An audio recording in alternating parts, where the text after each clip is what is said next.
Change of tune comes with change of step.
Your Excellencies, as you notice, a new group joins the parade in white t-shirts.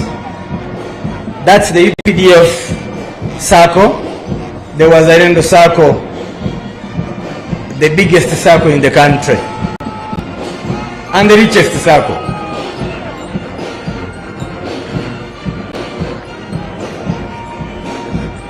And we must graduate is due.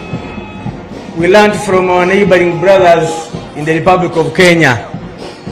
They have older circles, and we did benchmark with them. Behind them are UPDF acrobats, showing the skills they have, besides knowing how to deal with enemies of peace.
Thank you for those hands.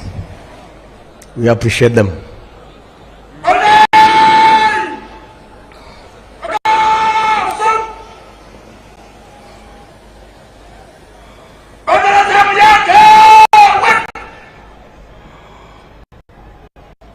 Parade is moving to the viewer.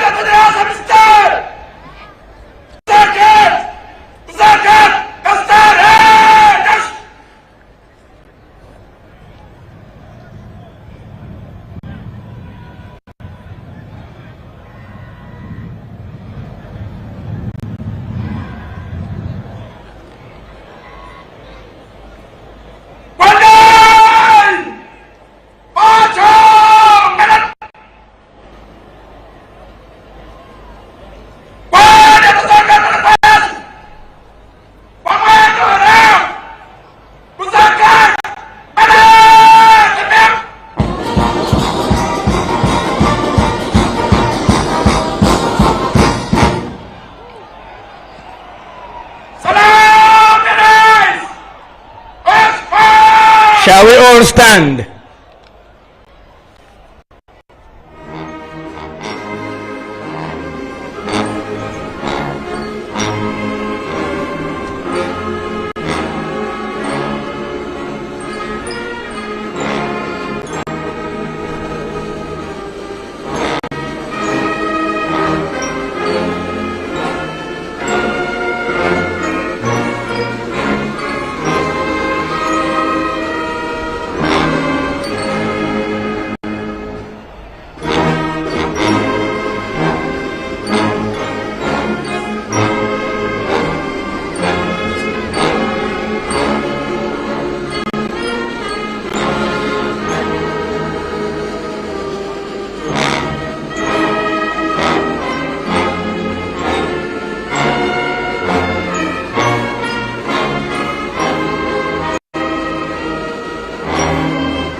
Please take your seats. Please take your seats.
As we come towards the end of the parade, the parade commander requests for permission to march off with the colors, and soon after we shall have another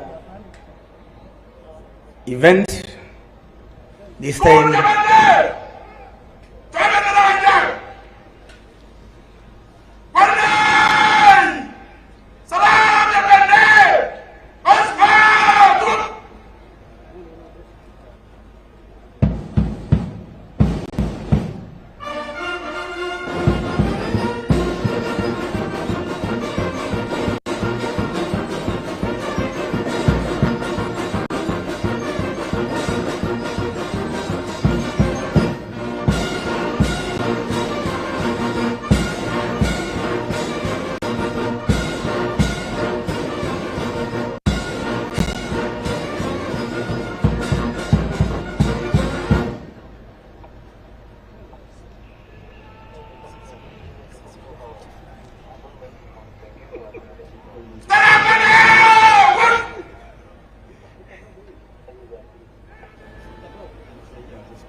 Your Excellency, when we see what is happening today,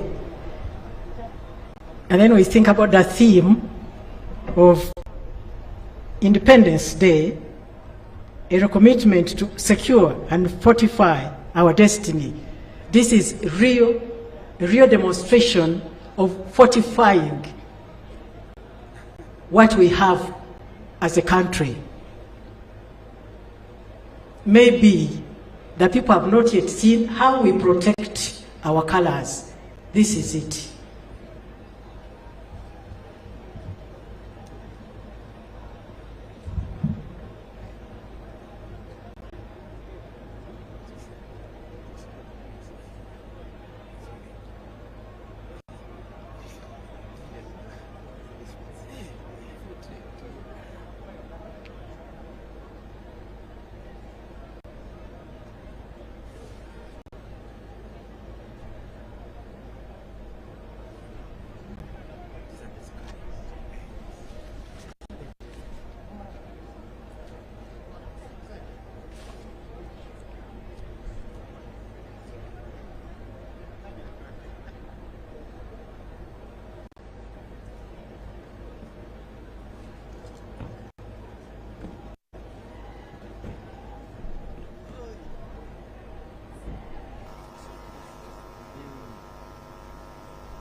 Your Excellency, the way we are securing the colors is the way we should secure what we have achieved in terms of social economic transformation, industrialization, the areas of science and technology, agriculture. Your Excellency, you have really brought us so far, and what you have given to us should be secured and fortified.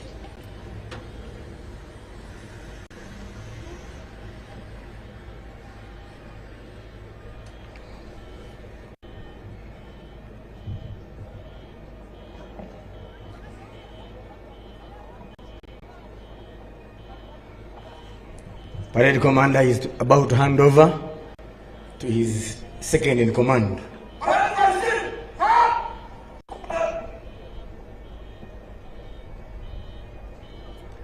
Waheshimiwa wageni walikwa, tunashukuru sana muda mliochukua mkajiunga nasi kusherehekea siku ya uhuru wa mara ya 62.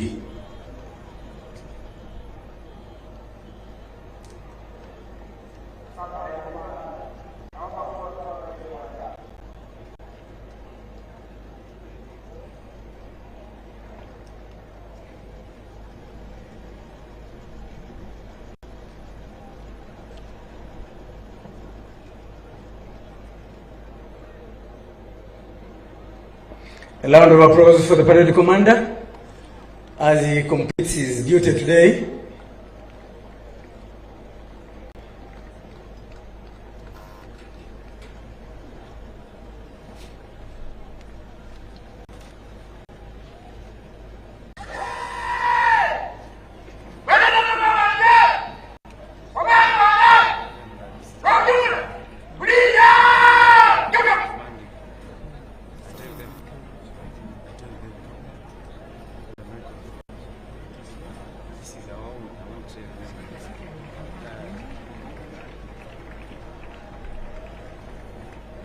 Omundi hadira mu paredi ngaluko babolere mwana isitundu mwana wemwe bamulanga Lieutenant Colonel Kenneth Wabwire mumubire hendulu mumusangaliraho oyo niye ohubiri ku paredi no era umuhongu waye hamuberesa yesa dumire atuseo amaikaye atuseo paredi dawe basa UPDF dawe basa president oberesa bana befe bebusia ahakisa bahola mbirimo kitiyo mumaye bangi muno abasami abagwe abalumaye mulala wabo niyo Dr. Kano Nekesa Victoria ibadola ahihiramaye mu parliament mulala ko bana befe bebusia muno ate yasomera sano kusomero ebusibo primary school. Yes, Dr. Kano Dr. Kano Nekesa Victoria oyo musawo niye era mulala ku basawo ba president na isa kino abamaye bamudolo bahihira mu parliament dawe basa president nende bamaye okuberesa abana befe ebusia banabusia bosi bahola emirimo akulu mumaye era bali abazade balyano abana bemwe mubasomese bengere maye bachokuweba omukisanga lukubona owasefwe Lieutenant Colonel Kenneth Wabwire byaluholano mwebale muno.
Stand by.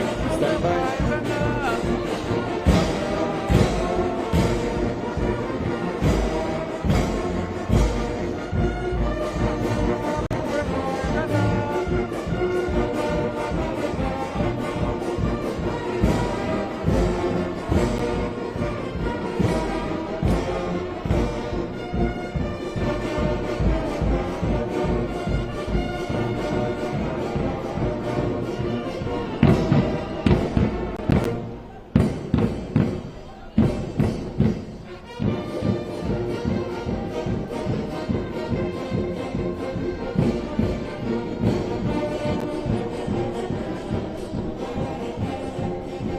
Your Excellencies, as the band marches off the field, the ground, I present to you Juksu Group.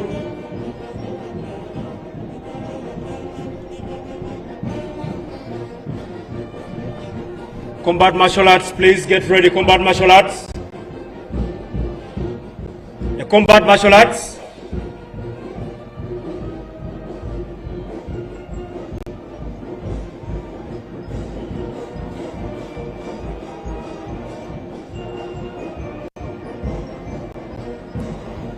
Use that space is enough.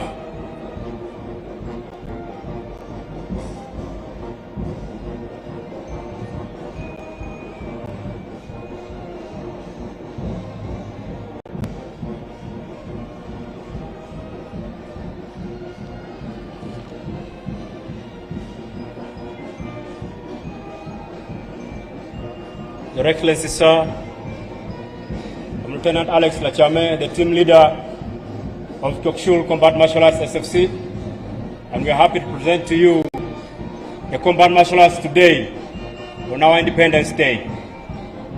We're a team of 29 and ready to showcase some skills of combat martial arts. The first pattern is a hand-to-hand fight, which they are about to demonstrate now.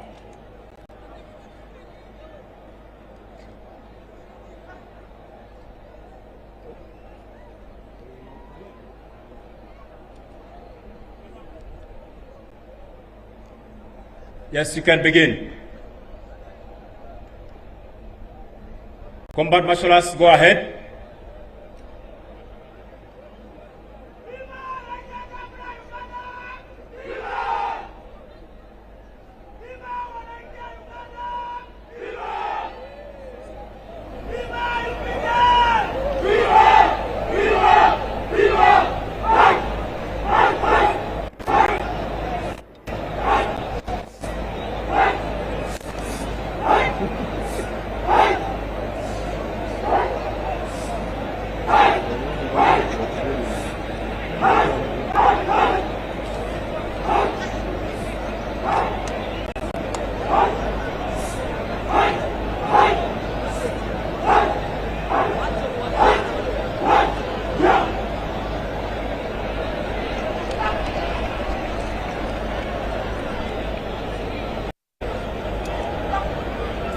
The next action drill, sir, is a one-on-one combat fight. Please, our dear viewers, the activities you'll be witnessing today are not safe to be practiced at home. They are activities that are done by trained professional soldiers. So please, at home, don't do it. When attacked. It's only meant for self-defense and in time of combat.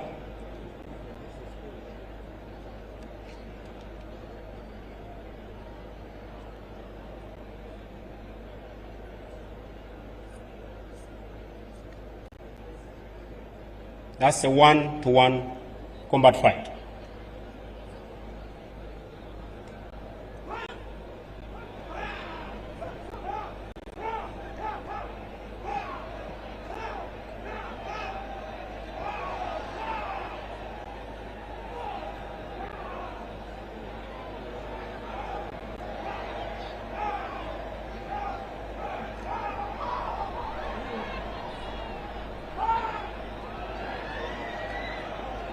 Never practice that at home, please, our viewers.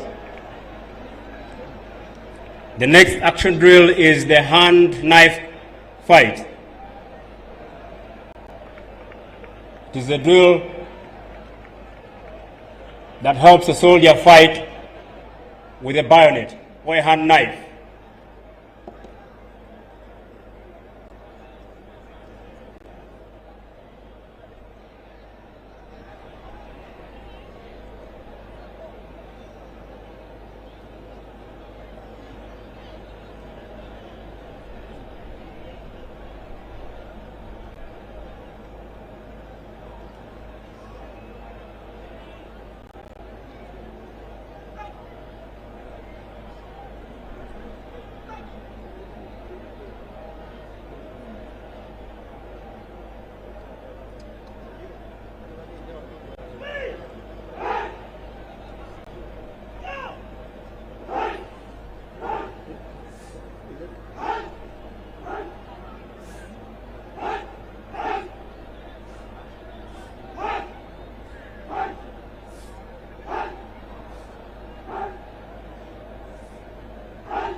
Thank you. The next action is 1 fighting 2.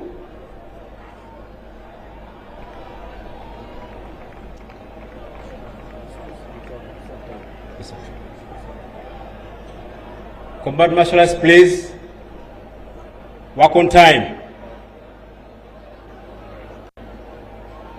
Work on time.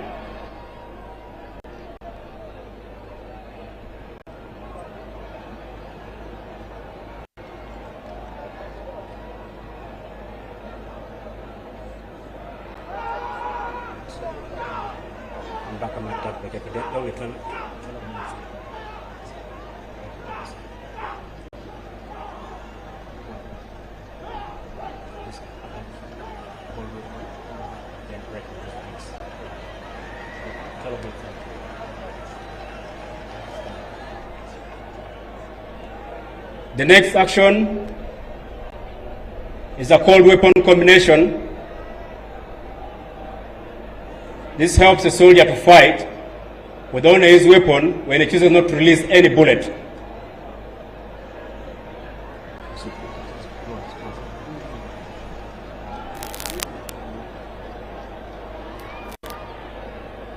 As they are coming on stage, please prepare for the next activity. We don't have time.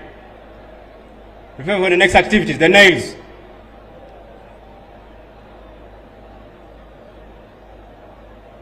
Bring the nails.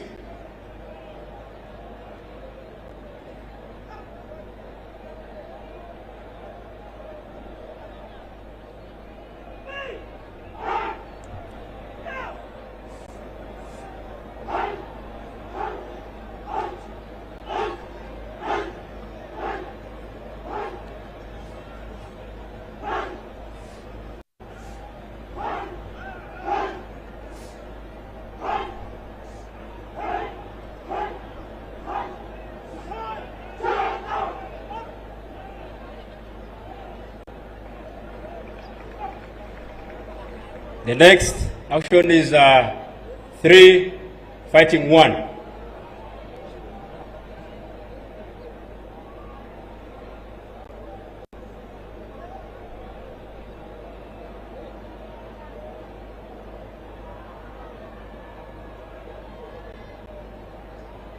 Come on, let's go.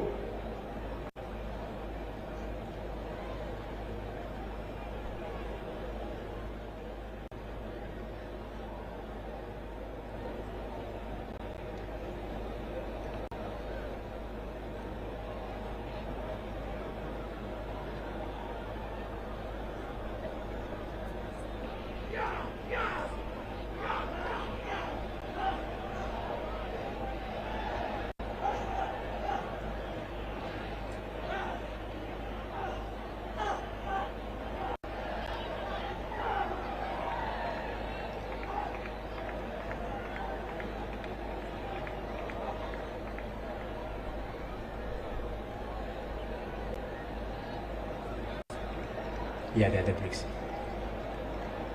Your Excellency, sir, those are young female soldiers, and about to showcase you how they are going to break those blocks there made of cement and sand. Commander, please prepare for the next action. That's Private Achipabeti.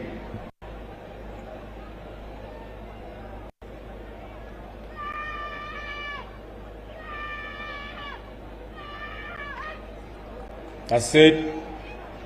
Next one is Private Adong Oliver.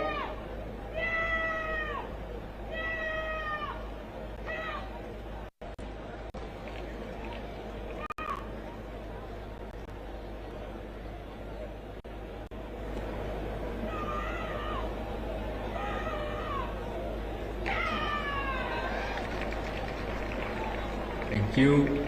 Please, dear viewers, you never practice this at home. They're not safe at home. Those you see there are live nails, 5 inches, all nailed on the board of soft wood. And somebody is about to jump on them with a live foot, with no shoes on bare feet.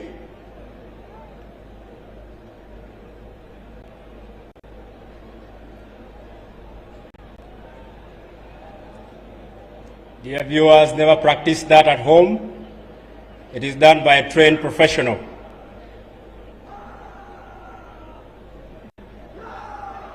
See.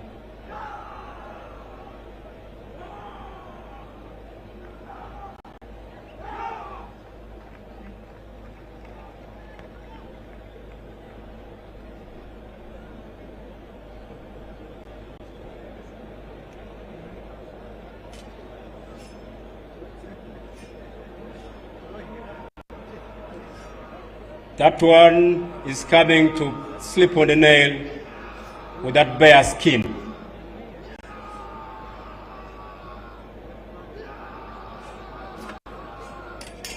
And the pangas are going to work on his stomach. Those pangas are real pangas. They can work, as you can see. Sharp panga. Cut it. Now those pangas are placed on his stomach with the sharp ends facing his stomach. And the block will be hit with a hammer and it has to break. If it doesn't break, they're not leaving that stage there. That's it.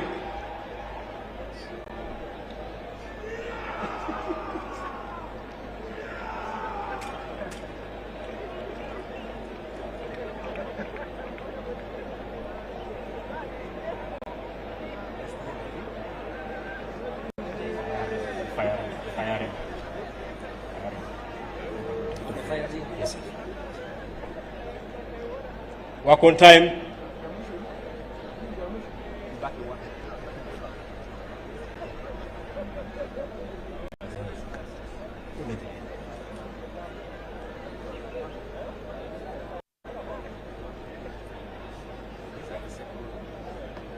That's the ring of fire, and somebody has to go through it.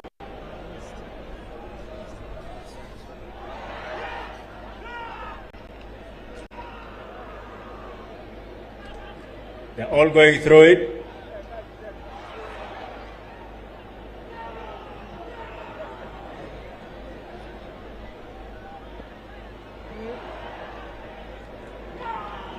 Let's work on time, prepare on the last activity. Let's go.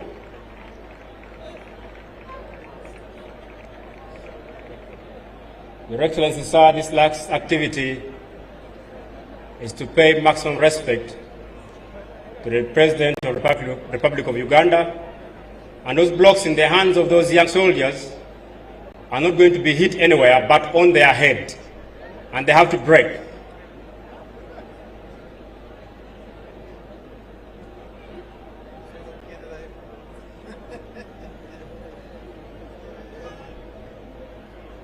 Those are concrete blocks. Endelea.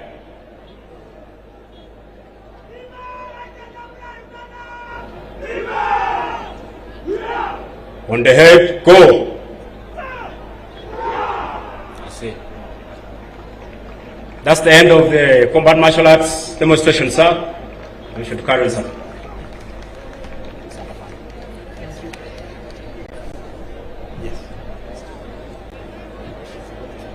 Your Excellency, sir, as we celebrate these 62 years of independence, we are looking back at the words which you said at your swearing in 1986. You said, sir, what you see today is not a mere change of guards. It is not a mere change of guards, it is a fundamental change.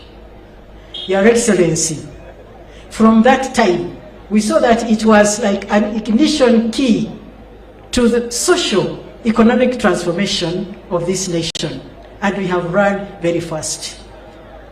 Your Excellency, you like reading the Bible.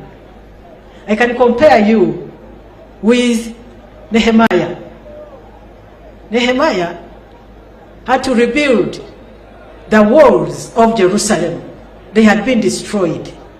He went on and rebuilt those walls with the help of his own people. Yes, he had a lot of threats. In spite of the threats and opposition and criticism, he went on and completed the wall of Jerusalem.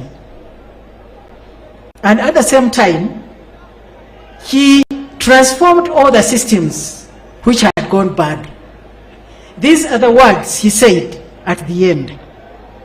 In Nehemiah chapter 5 verse 19, he said this: Remember me with favor, O my God, for all I have done for these people. That is what he said. Remember me with favor, O my God, for all I have done for these people. Your Excellency, you have not only done this thing for us, but even for Africa and the world at large. Therefore, we congratulate you on this occasion. Your Excellency, at this juncture, we would like to hand over to the Director of Ceremonies for today, Honorable Millie Babirie Babalanda, the Minister for the Presidency. She is the Director of Ceremonies. I have been one of the Assistant Directors of Ceremonies. My name is Alice Muwanguzi, Special Presidential Assistant in the Office of the President, and I have been working with two other people. Your Excellency, my name is Dennis Nyangweso.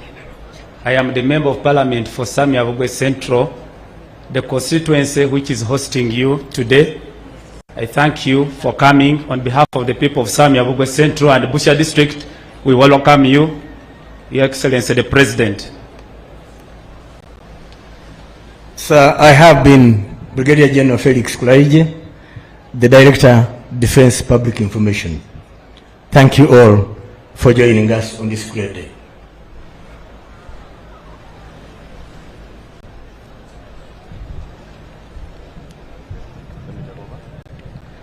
Your Excellency, President of the Republic of Uganda, Commander-in-Chief of the Uganda People's Defense Forces,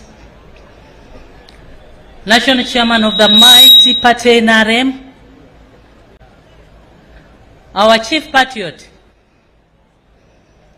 our champion in the fight against HIV and AIDS, our champion of democracy, Doctor of the International Philosophy, and Fountain of Honor on the African continent, Retired General Mzee Yoweri Kaguta Museveni, you are most welcome to Busia District. Your Excellency, President of the Central African Republic, Professor Achang Todera, we are humbled for your presence.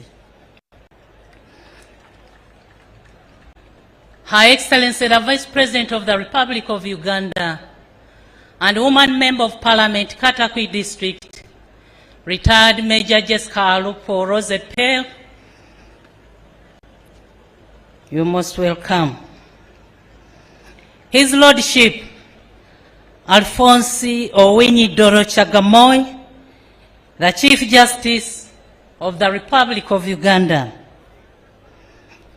the Right Honorable Deputy Speaker of the Parliament of Uganda, Right Honorable Thomas Tayewa, the First National Vice Chairperson of the NRM Party, Right Honorable Alhaj Moses Chigongo,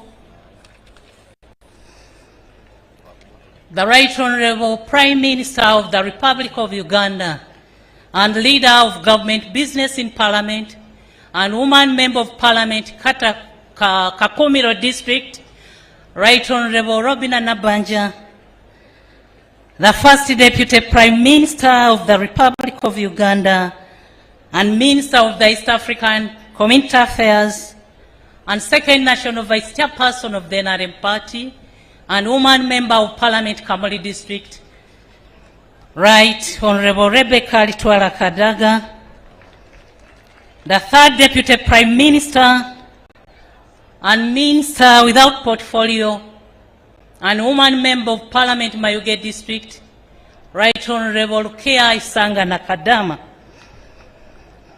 the Right Honorable Secretary General of the NRM Party, Right Honorable Dr. Richard Todwong, Honorable colleagues, the ministers and ministers of state, Honorable members of Parliament, Honorable SEC members,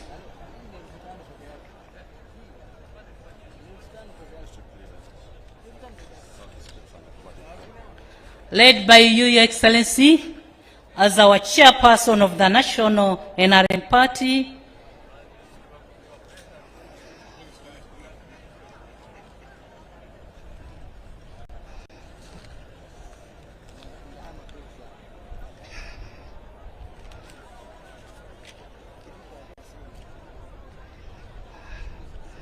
cultural leaders, religious leaders, former President of Liberia, former Vice President of the Republic of Uganda, His Excellency Dr. Gilbert Balibaseka of Kenya, diplomatic heads, Head of Civil Service and Secretary to Cabinet, Service Chiefs, Permanent Secretaries and Commissioners, Office of the National Chairman led by the Senior Presidential Advisor, Namiaro Hadija, together with the Bazukulu, District Leadership, Sub-County Leadership, Parish Leadership, Village Leadership, NRM family, Bazukulu wa President Museveni, the doctors and nurses led by Dr. Musa Lumumba,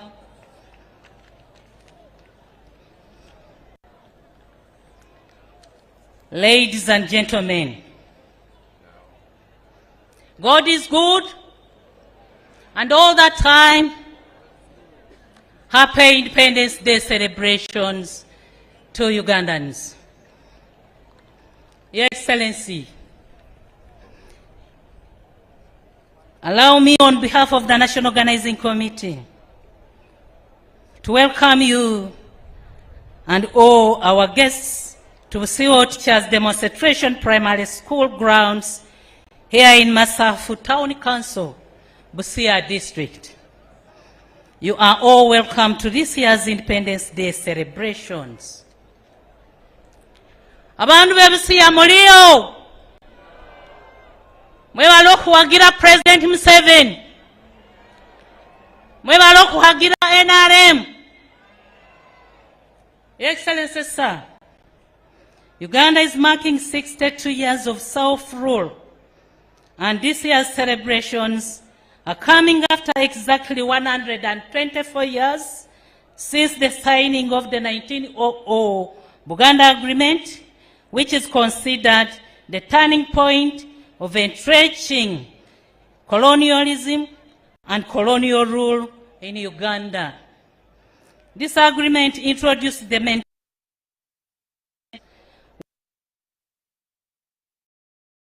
the economy. The people were told to grow a few crops for money and the rest for food.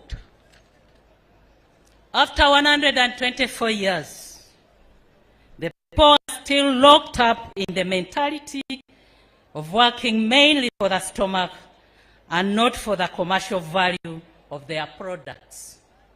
Your Excellency, sir, this is one of the biggest challenges that have delayed Ugandans to attain middle-income status.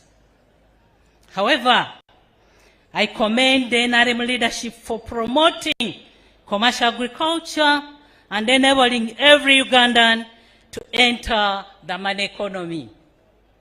Your Excellency, allow me to thank the Almighty God for preserving your life.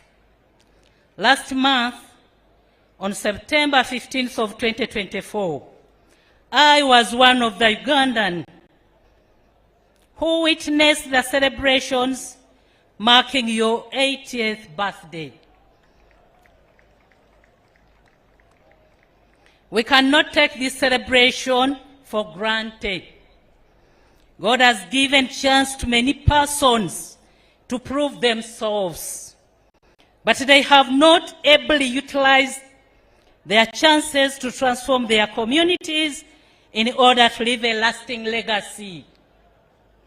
You have proved that one can have the chance and maximally utilize it for the benefit of millions of others.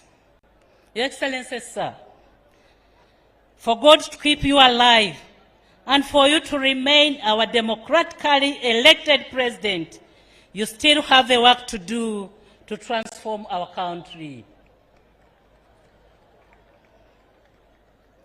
I appeal to you, my fellow leaders and public servants, to maximize on the grace the Lord has given to us through our President, retired Mzee Yoweri Kaguta Museveni. If all of us listened and did what we were supposed to do, our country would be highly developed by now. We have been slow to understand and appreciate the President's message of developing our country through value additions and manufacturing. Yet this is the only way Uganda can develop in the 21st century. Your Excellency, sir, the report from IGG on corruption is highly disturbing.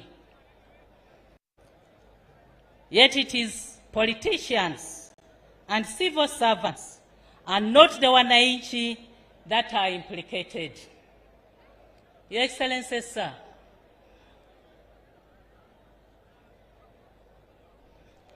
I wish to commend your leadership for the stability and transformation of the country. You have also nurtured many young leaders. After 62 years of independence, we have built a critical mass of leaders. The only challenge remaining is to work on their capacity to deliver services to the people. As I conclude, Your Excellency, allow me to let you know that we conducted a medical camp of eye screening in the office of the President through Chancery with Bazungu EV Dr. Humphrey.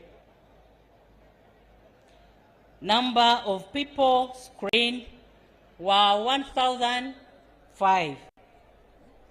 Cataracts identified were 300.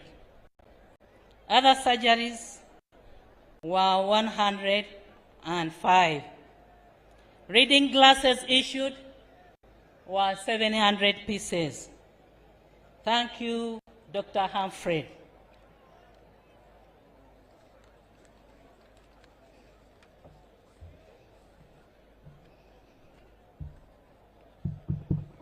Your Excellency, sir, allow me to introduce to you the presidential delegations we are celebrating with this Independence Day. Your Excellency, next to you is His Excellency Professor Faustin Achang Todera, President of the Central African Republic.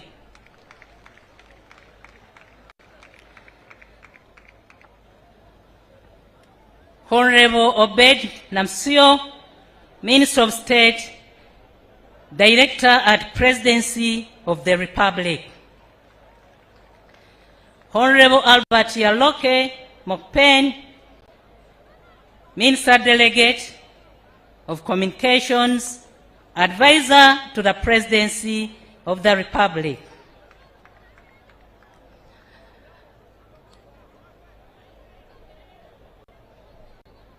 His Excellency Fred Masurin Mapoka, Ambassador, Director General of State, Protocol. Honorable Ande Dongpo, Advisor, Private Officer Attaché to the Head of State. Left Colonel Gillis August Onanga, Bodyguard of the Head of State. Miss Raisa Helen Ndoumakato, Attaché to the Presidency of the Republic. Your Excellency, below is the ministerial delegation. Honorable Jean Wibro Sako, Minister of State in charge of disarmament, demobilization, reintegration, repatriation, and the follow-up of the political agreement for peace and reconciliation. Honorable Sylvie Valeri Baido Temon, Minister of Foreign Affairs, the French-speaking world and Central Africans in the diaspora. Mr. Rameaux Claude Bireu, Minister of Defense and Reconstruction of the Army. General Zefrin Mamadou, Chief of Staff of the Central African Armed Forces. Division General Bruno Wayolo, Ministerial Advisor on Security Reforms at the Presidency of the Republic. Major Parfait Landre Guipi, Director of Military Protocol at the Presidency of the Republic.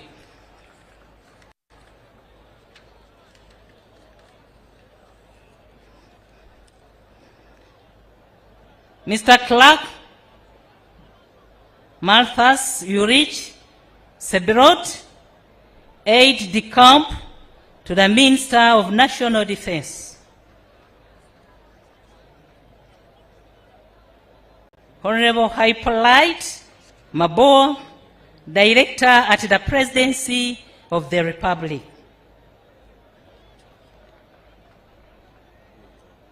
Mr. Freddy Nako Sebut, Bet, Presidential Press. Mr. Angeb Sadet Golan, Presidential Photographer.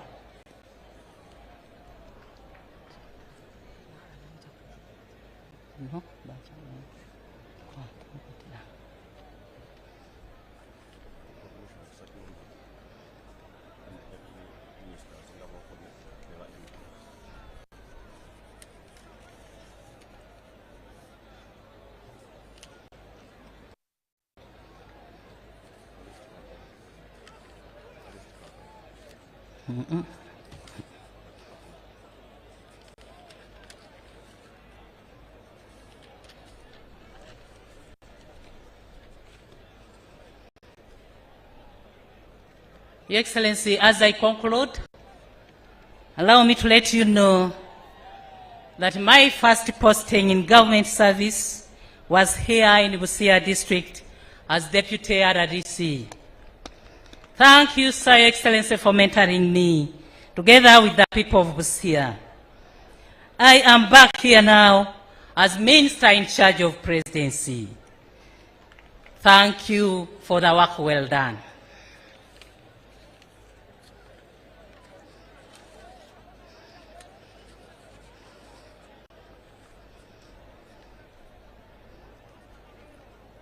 Your Excellency, and with your permission, allow me to introduce to you the Right Honorable Haji Moses Chigongo, the Vice Chairperson. These are members of the Central Executive Committee, sir.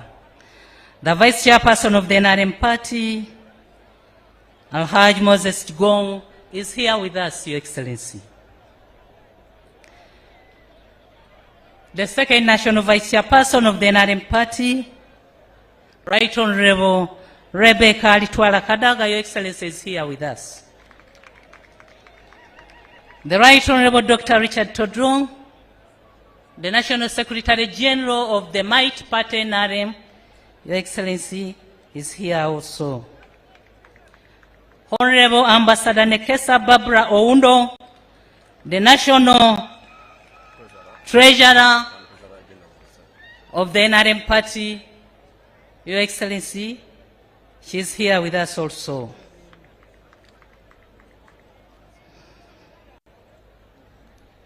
I wish to commend the district leadership of Busia, the RDCs of Busia,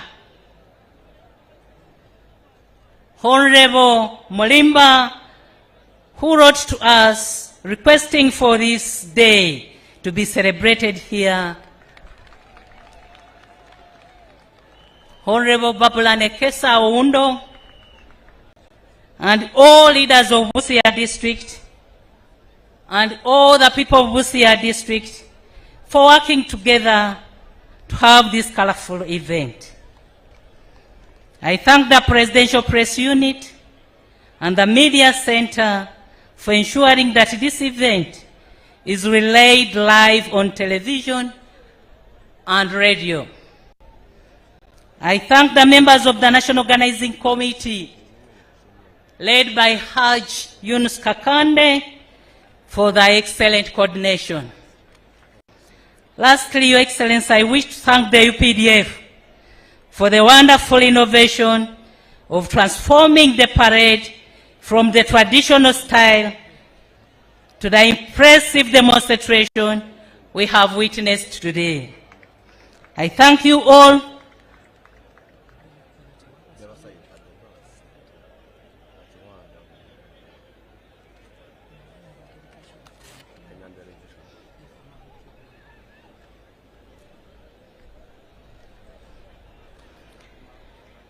Your Excellency, before inviting you, allow me also to recognize other SEC members who are with us today. Your Excellency, we have Honorable Huda Horel, the Minister of State for Defense, Honorable Chiwanda Subi, the Chairperson of Buganda, Dr. James Tweheo, Chairperson Workers' League, Honorable Dombo Emmanuel Lumala, Director Information, Honorable Gedudu, Honorable Alisemera Jane, and Honorable Lydia Wanyoto. Your Excellency, allow me also to recognize the delegation from Kenya,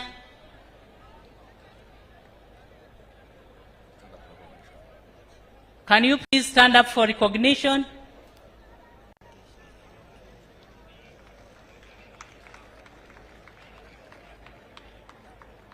Thank you. And the former Vice President of Liberia.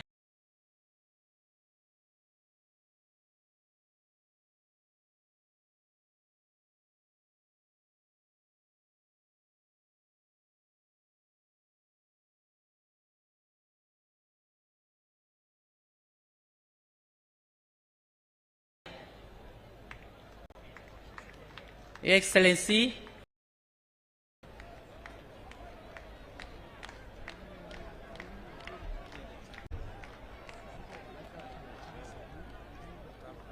Ababusiya muriyo. Ababusiya muriyo mutiye. Muri burungi.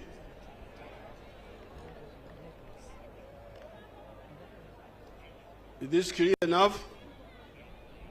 You can hear? President muli umuwulira. It's not clear, it's not strong enough.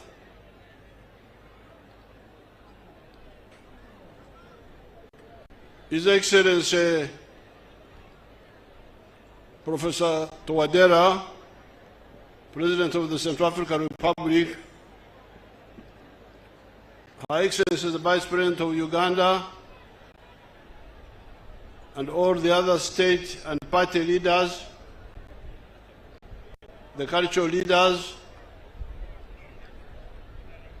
the religious leaders, and the leaders of UPDF, as well as all the other political leaders.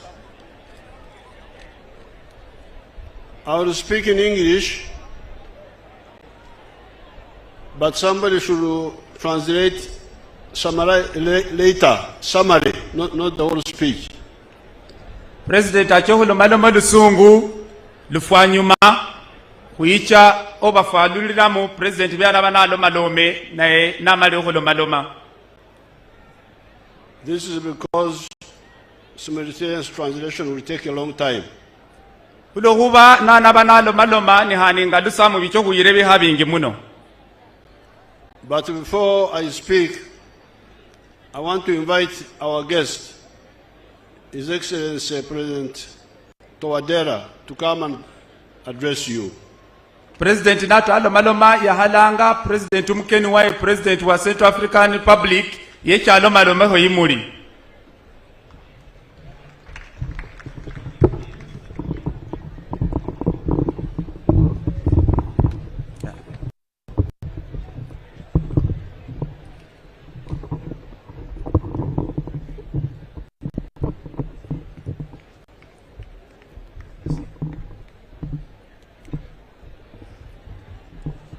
Monsieur le Président Yoweri Museveni, peuple d'Ouganda, je voudrais tout d'abord President Yoweri Museveni, the President of Uganda, je voudrais tout d'abord adresser mes remerciements I would like first of all to express my deep appreciation and thanks. Mes remerciements au président Yoweri Museveni pour son invitation. Great thanks to His Excellency President Museveni for his invitation to come and participate in this important celebration. Nous en sommes très très honorés. We are very much honored pour participer à cette célébration de 62e anniversaire de l'indépendance de l'Ouganda. We are indeed very blessed to be present in celebrating the 62nd independence anniversary of his country. Nous souhaitons donc bon anniversaire, We bonne wish fête you de l'indépendance à tout le peuple ougandais sous le leadership du président Yoweri Museveni, qui est le leader incontesté, le leader du panafricanisme, de la lutte contre le colonialisme et le néocolonialisme. Allow me to specifically thank President Yoweri Museveni for effectively representing the people of Uganda since many years, and to thank the participation of his people in celebrating the 62nd independence anniversary today. Qui a su transformer l'Ouganda, amener la paix, consolider la réconciliation. He has indeed transformed Uganda into a good country of national reconciliation. Nous sommes venus ici parce que c'est un modèle et que c'est un modèle qui nous inspire. We came here because he is a person that inspires us a lot. En tout cas, je vous remercie et je souhaite à tout le peuple ougandais I therefore express my great thanks and great aspirations to all the people of Uganda. une bonne fête, une bonne célébration. Happy celebrations de and l'indépendance. happy feast of Bonne independence. fête à vous tous. Happy celebrations to all of you.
I want first of all to thank His Excellency President Touadéra. Je tiens d'abord à remercier infiniment le président Touadéra. You don't have to translate because he has got this. You can translate these few words, then he has got the speech. I want to thank him for agreeing to join us for these independence celebrations.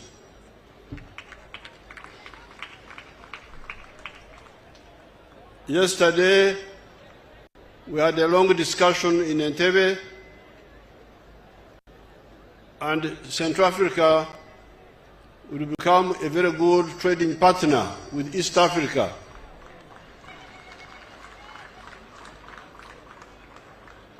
Central African Republic is just after Congo and South Sudan. And together with Central Africa, we want to persuade the government of Congo and the government of South Sudan that we work on the roads from Arua to Isiro in Congo to Obo in Central African Republic. And then we need to persuade the government of South Sudan for a road through Yei, Meridi, Yambio, up to Central African Republic. Then East Africa will be linked by road at least with the Central African Republic and beyond. As we are working on that, I invite the Uganda Airlines to look at the possibility, and our air cargo companies, to look at the possibility of flying to Bangui a few times, even if it is not daily, but some few times, so that we can link up with our brothers there and sisters.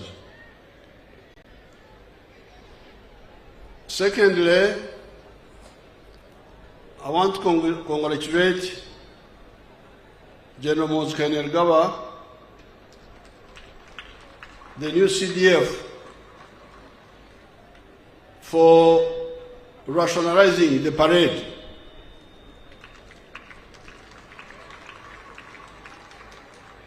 Making it shorter, and you, the politicians, should learn. Talking endlessly about nothing.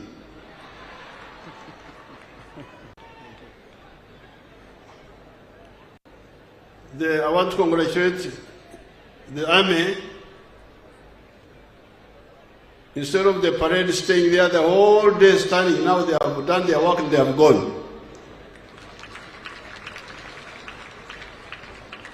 So I want to congratulate General Muhoozi for bringing that rationality. The old parade, we got it from our brothers, but it is time to reform them.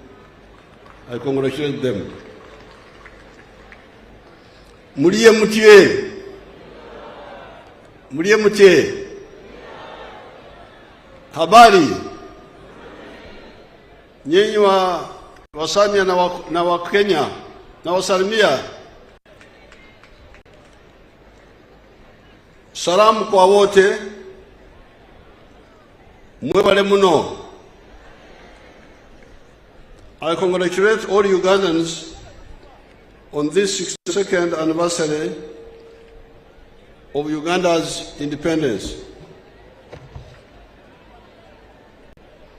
As I've told you many times, at Uganda's independence, our economy was a typical colonial one, characterized by being an enclave, meaning island economy of 3 C's and 3 T's, as was being described by the colonists themselves. The 3 C's were coffee, cotton, and copper, and the 3 T's were tobacco, tea, and tourism.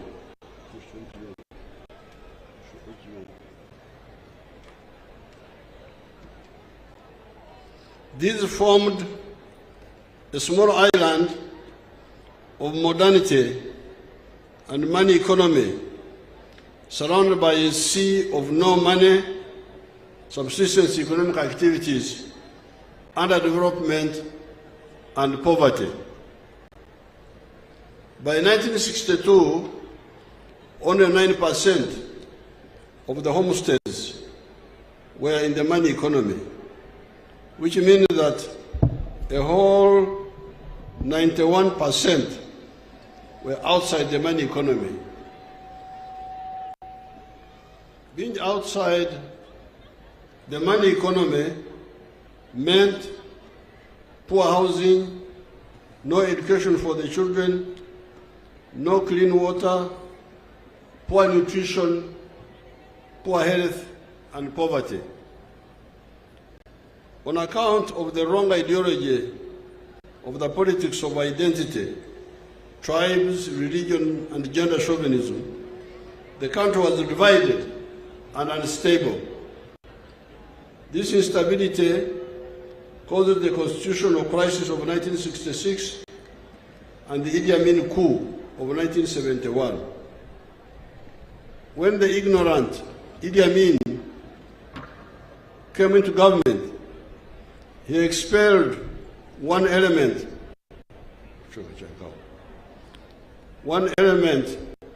of our entrepreneurial class, the Asians. And by 1986, when the NRM came to power, the small colonial enclave of the 3 C's and 3 T's had collapsed. Only coffee and tobacco were still limping on. The whole economy had been informalized into magendo, smuggling, chibanda, foreign currency black market, and kusamra speculation. There were acute shortages of the so-called essential commodities. These were sugar, salt, paraffin, soap, textiles, human and veterinary drugs, etc. All these were being smuggled into the country because all the factories and all the former channels of importation had collapsed. Fortunately, having been in the resistance struggle since the 1960s, by this time we had distilled the 3 historical missions which we thought were the mission of the African freedom fighters. These were prosperity, strategic security, and using the brotherhood of the African people to achieve the 2. The question was, and it still is, did Africans need and deserve prosperity and affluence just like other people in some few places in the world were enjoying by that time, or not? Swala lilikuwa Mwafrika anastahili kuwa na maisha mazuri, maisha ya utajiri, au ni lazima abaki kwenye umaskini? Hili lilikuwa swala la kwanza wakati tulikuwa tunaangalia maneno yetu ya hapa. By 1960, the affluence was only in Western Europe, North America, and Japan. Mwaka 1960, sehemu 3 za dunia peke yake ndizo zilikuwa na maisha ya utajiri. Europe Magharibi, North America na Japan. Wengine wote walikuwa kwenye umaskini wakati huo. The rest of the world was in poverty. Our answer to that question was yes, the Africans needed and deserved prosperity and affluence, just like those mentioned above had achieved. Then the next question was, where then does prosperity come from? Utajiri unatoka wapi? Can it come from begging? Omba omba inaweza kuletea utajiri kama nchi au mtu binafsi? The answer was no.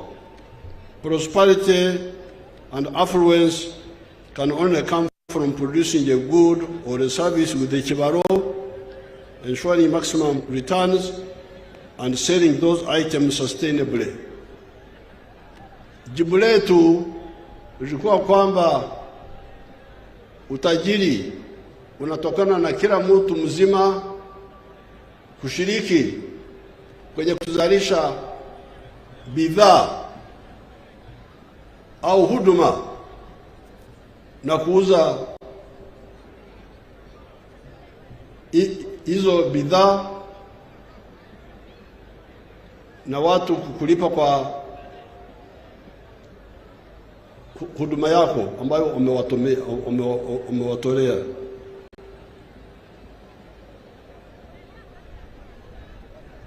Then the next question was, who will buy the goods or the services you produce? Kama ukisha tengeneza bidhaa au uko na huduma, watu gani ambao watanunua bidhaa hizo? Soko yuko wapi ya bidhaa na huduma unayotoa? This is when our search for prosperity and affluence brought us into collision with the prevailing pseudo-ideology of that time in Uganda and many parts of the world.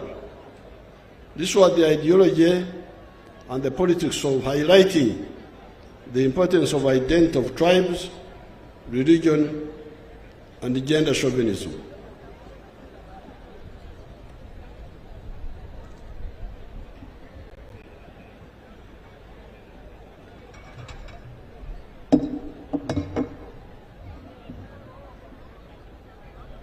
Kawa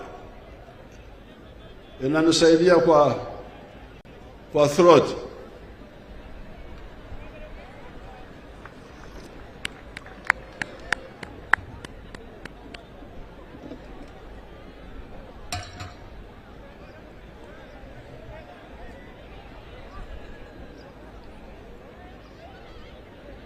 This was the ideology and the politics of highlighting the importance of identity of tribes, religion, and gender chauvinism. We discovered that in the case of Uganda, people of the same tribe or locality tend to produce similar products and therefore cannot easily buy from one another. Therefore, it was clear that in the case of Uganda, once a zone produced goods and services, the next assistance to the effort of wealth and affluence creation would come from other zones of Uganda, most probably other tribes of Uganda, in the form of buying what was produced. That is how Uganda, as a country, became very crucial for the wealth creation of the different zones. Wakati nilikuwa nakuja hapa, nisimama hapa karibu kwa makazi ya mwananchi pale karibu, na niuliza watu ambao walikuwa pale wanafanya kazi gani. Watu kama wawili waliniambia kwamba wanafanya biashara ya kuuza mazao. Alafu niliwauliza, mazao mnayotoa wapi? Hapa. Waliniambia kwamba wanatoa mazao Kamwenje. Wanakwenda Kamwenje, wanatoa huko maharagwe, wanakuja wanauza Wakenya huko. Sasa hii ndiyo siasa ya NRM. Kuzalisha mali, alafu kuuza hiyo mali kwa ndani ya Uganda na kwa Afrika nzima. Kama unaelewa hilo, huu uhusiano uweza kuwa kwenye mambo ya ukabila, mambo ya dini, mambo ya kudharau wanawake na watoto na vijana. Hayo yote ni madhambi ya wanyonyaji. Ndio wanaamini mambo hayo, kwa sababu huyu mtu hapa kilomita, nusu kilomita hapa, nilisimama hapo, utajiri wake unatoka Kamwenje, ndio anatoa maharage. Kwa hiyo watu wa Kamwenje wanamsaidia kibiashara, alafu na yeye anawasaidia kwa sababu anafikisha bidhaa zao, mazao yao kwenye soko la Kenya. That is where prosperity comes from. Prosperity comes from producing a good or a service and selling it. And whoever buys it is contributing to your prosperity. And you are also contributing to his prosperity.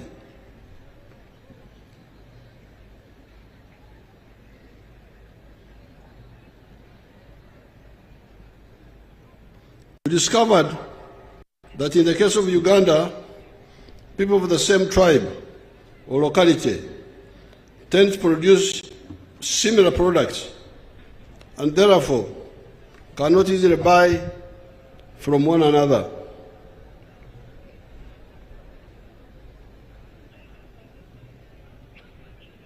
Therefore, it was clear that in the case of Uganda, once a zone produced goods and services, the next assistance to the effort of wealth and affluence creation would come from other zones of Uganda, most probably other tribes of Uganda, in the form of buying what was produced. That is how Uganda, as a country, became very crucial for wealth creation of the different zones. All the zones, all the tribes, all the religions, all the gender groups of Uganda needed Uganda for their prosperity and affluence. That is how we distilled the first ideological principle of the NRM, patriotism. Love Uganda. Why? It is because you need it for your prosperity. Ndio sababu jambo letu la kwanza kisiasa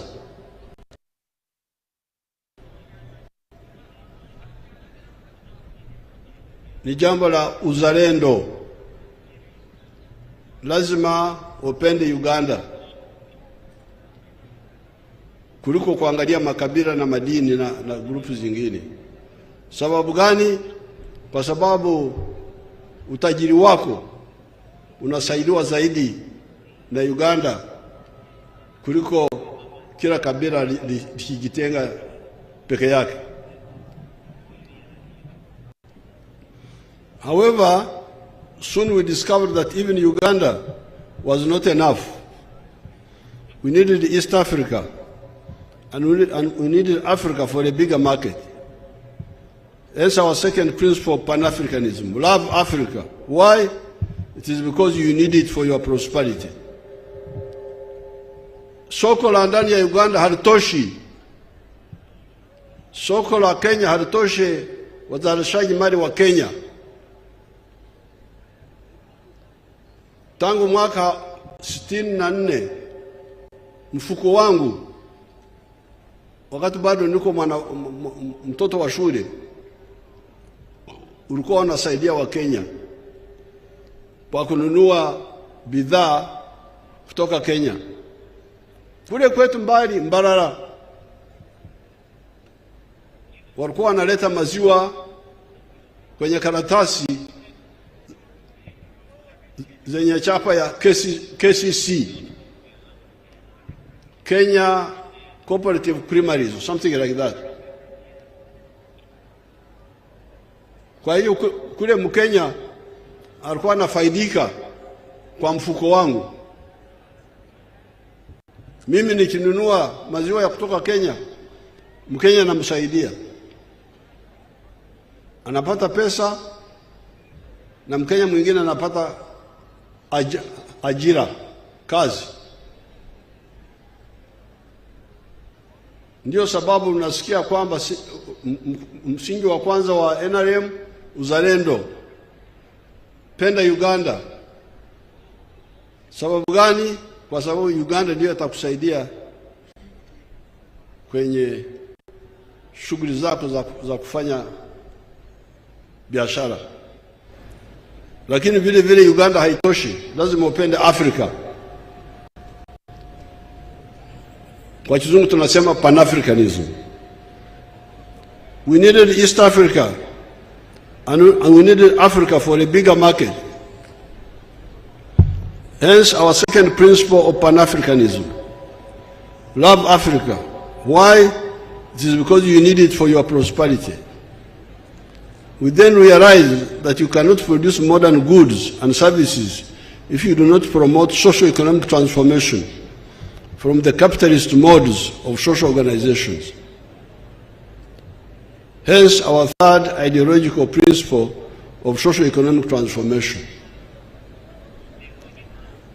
Waziri Mire Babalanda alikuwa anaelezea jambo la kufanya kazi za kutumikia tumbo peke yake. Kwa lugha ya Wagwere ambao wanaishi hapa karibu, wanasema okora ekida kyonka. Abagwere abasami baloma batya oholera enda yongane, oholera enda enda yongane, oholera enda yona ni. Yes. Mfuse musamia. Lakini ile msemo wa Wagwere ndio rais kwangu. Okore chida chonka. Tena kwenye Japadora wanasemaji, najua kwa Achori, teach me each keken. Japadora wanasemaji? Kuna Mjapadora hapa?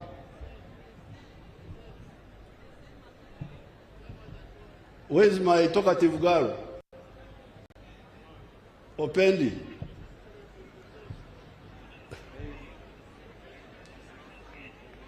Who? Like Acholi? You go and tell us on the microphone.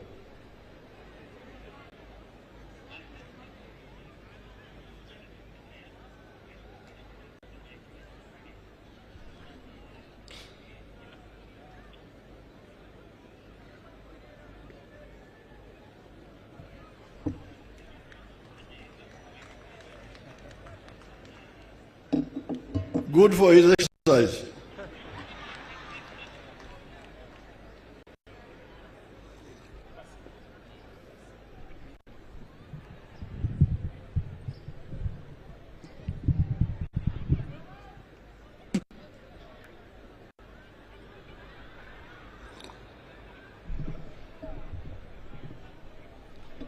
Your Excellency, it is teach Maijokende. Very good. Even in Acholi, we understand the same. Very good. So the Acholi version is the one I have mastered. Teach me each keken. So tukizungumzia NRM kushughulikia jambo la masoko, soko la Uganda, kutengeneza barabara, kutengeneza umeme,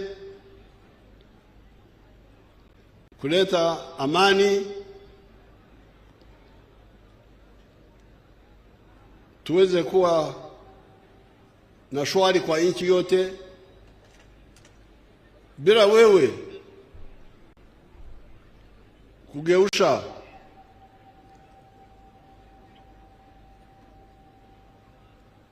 maisha yako, unaweza kukosa fursa hii. Ndio tunasema kila mmoja lazima ajifunze dasturi ya kushughulikia mambo ya chakula, lakini vile vile vitu vya kumletea pesa mfukononi.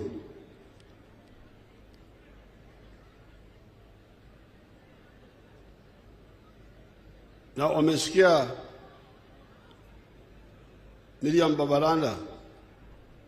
Mariam alikuwa anasema bado watu wengi wako kwenye hali ya kutumikia tumbo peke yake,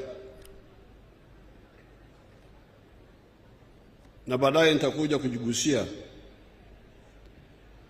Therefore, our third ideological principle is socio-economic transformation.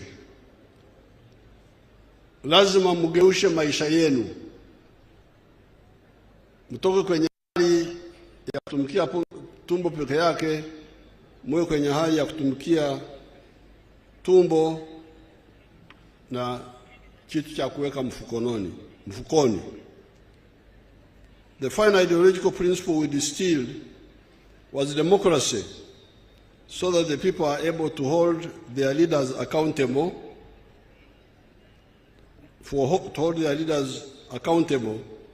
for their actions or inactions. The second historical mission we distilled was strategic security. Can Uganda, acting alone, ensure its strategic security? Or do we need regional and continental efforts? We have analyzed this issue in different documents, and our views on this are well known. We must be following the developments in the world, where some actors are aiming at achieving what they call four-dimensional superiority. Superiority in land forces, superiority in the air, superiority at sea, and superiority in space. Where does that leave Africa? Can Uganda, acting alone, even when it becomes a developed country, be present decisively in these four dimensions? However, the African Pan-Africanists have been telling you that an East African Federation or any comparable political integration unity in other parts of Africa can. These Pan-Africanists have been W.B. Du Bois, Marcus Garvey, Sylvester Williams, Kwame Nkrumah, Sekou Toure, Modibo Keita, Mwalimu Nyerere, Louis Rwagasore, Aman Abeid Karume, Kenneth Kaunda, and others. Kwenye mambo ya usalama kwa jumla, kujilinda kutokana na hatari za aina yote, sisi tulikuwa tunafundisha watu wetu kwamba Afrika inapaswa kufanya pamoja. Tukifanya hivyo ndio tutaweza kuleta amani. Mnasikia hii fujo yote ambayo iko kwenye bara la Afrika. Wakati tunashirikiana tunafaulu. Wakati tulishirikiana wakati wa ukoloni tulishinda wazungu Mozambique, Angola, Zimbabwe, Namibia, South Africa. Kwa kushirikiana tuliwashinda kivita.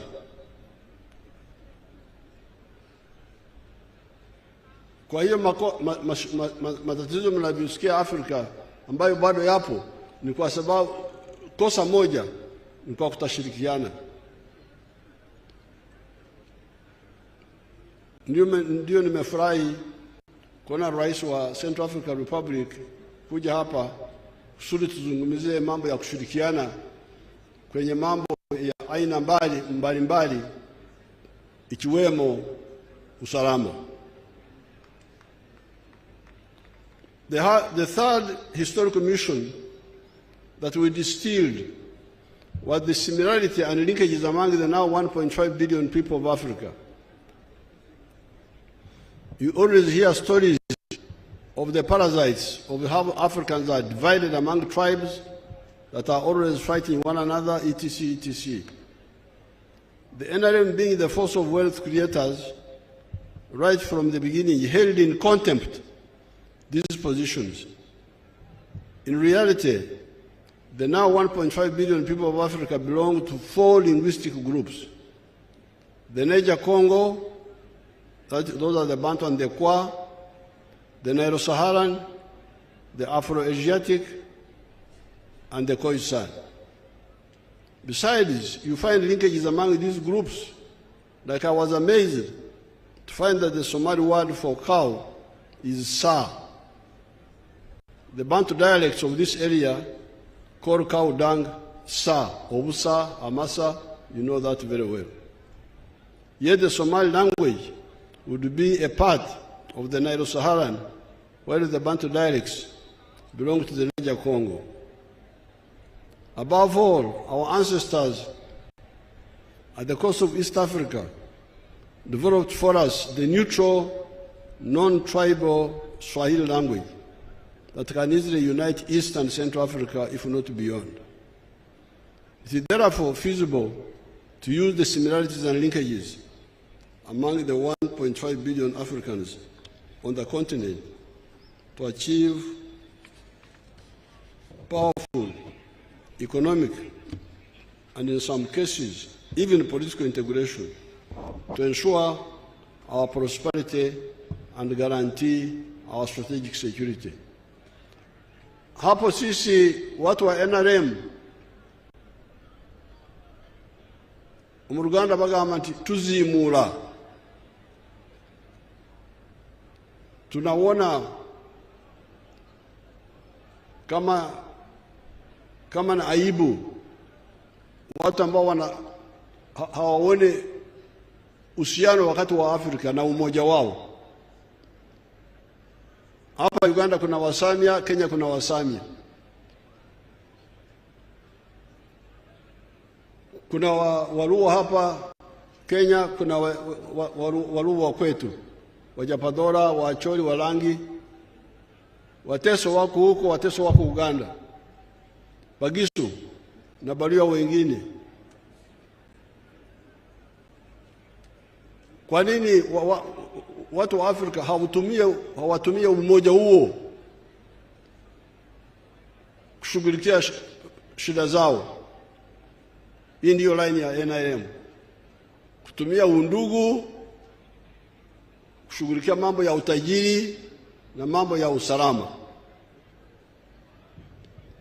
Bahati nzuri tuko hata na lugha ya Kiswahili ambayo haina mwenyewe.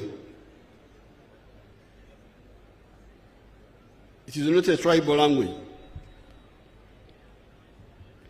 With the 4 ideological principles and the 3 historical missions, we have been able to achieve progress in 5 phases.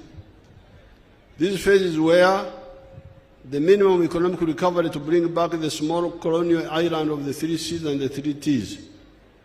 Phase 1. Phase 2, expanding the small island of the money economy. Phase 3, diversifying the economy. Phase 4, adding value to the raw materials and promoting industrialization. And 5, entering the knowledge economy. We were able to revive the production of tea that had sunk to 3 million kilograms from 23 million kilograms of 1970. Bring back tourism, bring back cotton production, and we are working on reviving and upgrading the production of copper. We did not only revive the production of these products, but expanded them as follows. Coffee from 2 million bags to now 9 million bags. Tea from 3 million bags to 60 million kilograms. 3 million kilograms to 60 million kilograms. Tourism from earning $17 million of 1970 to $1.5 billion of the pre-COVID time. We have diversified, going away from the colonial deception of having what they called cash crops and non-cash crops. This is what Mariam was talking about. We told our people that anything that is used by society on a large scale can be a cash product. Hence, maize, milk, cassava, beef, bananas, fruits, forest products, etc. are now cash products. These products deal with the import substitution and expanding our exports. We realized that the big problem of Africa and the other colonies has been the issue of producing only raw materials. This has been a disaster for Africa. Uganda may get $2.5 kilogram per kg, per kilo for bean coffee. The same kilogram roasted, turned into coffee powder and packed outside may fetch $40. As a consequence of this, from the global coffee value of $460 billion, the coffee growing countries of the world are sharing only $25 billion, and Africa only $2.5 billion. Germany, a non-coffee growing country, earns $65 billion, more than all the coffee growing countries of the world. This is how the colonies and the neo-colonies have been donating money, jobs, and development energies to Europe and North America. Therefore, we have been deliberately taking steps to end this betrayal by African leaders to Africa. Mambo ya kuuza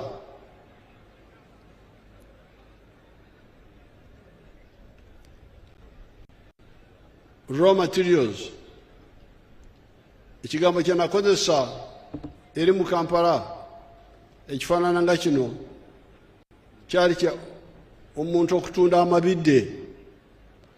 Nannyini lusuku alina amabidde mu kifo ky'okusogola omubisi n'ajjamu omwenge, ayinza n'okwongeramu n'afumba n'ajjamu kali akabatira ddala.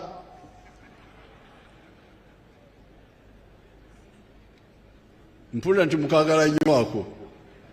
nze sikakwatako gye myaka 8 gye mulaba akantu ako. Naye kati oli bw'atunda amabidde emigaso gyonna egidirira mu ssente gitwalibwa abalala. Yensonga ffe abaNRM tubagamba nti totunda amabidde, weesogolera omubisi ogyemu omwenge oba oli wakukola kali akatera ddala abantu bakakole, naye ogyemu kinene, ogyemu ekyomugaso kyonna. Kati wakati tunakuja kwenye kahawa, ulimwenguni thamani ya kahawa bilioni. Kati olaba no mu Luswahili nalwetaaga obuyambi. Abaswahili tebalina bigambo ebimu ng'ebyaffe eno.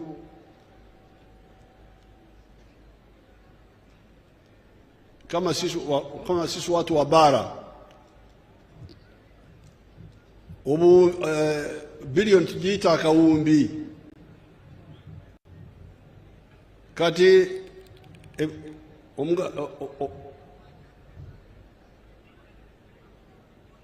value omu Luganda bajogera batya? Value omuwendo gw'emmwanyi mu nsi yonna buli buwumbi 406. Naye kwezo obuwumbi 406 ensi zonna ezirima emmwanyi, Brazil naffe ffenna tugabanako obuwumbi 25 bwokka. Muwulirize obutemu obuli awo. Omuwendo gw'omwanyi mu nsi yonna buwumbi 406. Naye ffe abalima emmwanyi tugabanako obuwumbi 25 bwokka. Abafirika bambi bo bagabanako obuwumbi 2.5. Ate kwezo obukadde 9 bujja wano mu Uganda, kubanga Uganda tuli mu emmwanyi nyingi. Kati niwasanga ensi nga Germany etalima mmwanyi bo bafuna obuwumbi 65 okuva mu mmwanyi. Lwetalo lwemuwulira abalala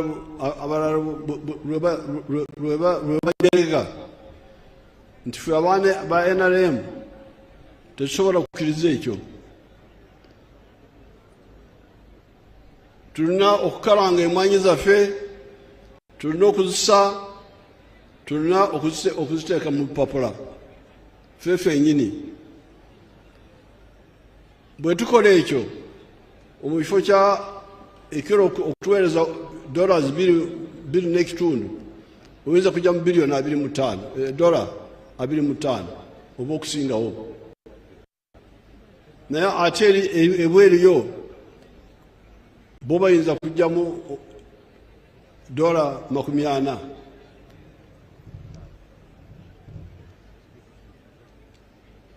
In spite of the opposition, we have succeeded in some items such as milk. Kati bw'otunula ku mata, awo tulemeddewo. Amata gonna okugajja mu kiraalo ogatuukira ddala ku mmeeza twagongeramu omugaso. Maziwa yote ya Uganda tunaipitisha kwenye viwanda kutengeneza maziwa, kuyasafisha, kuyapatia maisha marefu na kutoa vitu vingine ambavyo vinatoka kwenye maziwa, by products.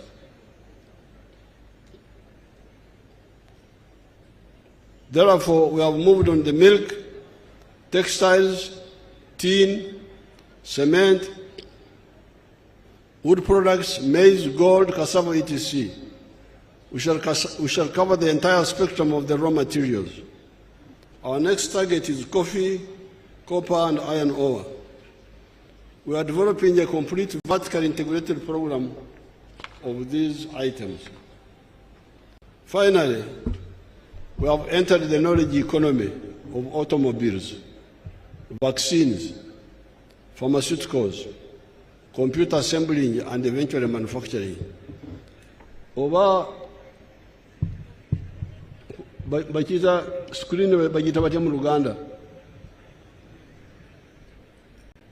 Muyinza kutulaga emotoka zaffe ez'ejjinja. Abaana Uganda kati mukola motoka.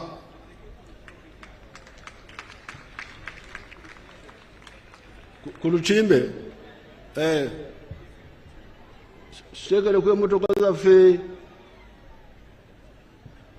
mubale mu lugambo temulese bwino. Tebulina kwogera. Bwe munagifuna muziteekeko. Kati baganda bamwe bakola motoka. Emotoka ze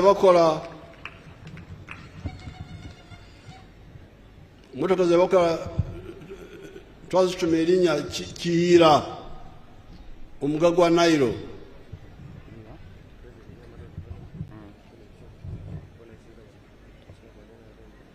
All in all, we are first of all to tackle the mistake of allowing big sections of our population to remain outside the money economy. Abakorera ekida kyonka, working only for the stomach. According to the latest census data,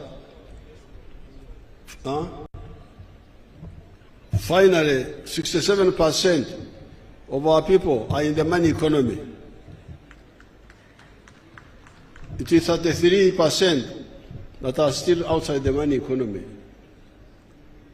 Kati okuva mu kaweefube ezibaddewo eza NADS, General Sale Wealth Creation, kati ne PDM, kati kigambibwa nti amaka 67 ku buli 100 kati gayingidde mu kukola ssente. Naye tukyalina amaka 33 ku buli 100 agakyajeemye.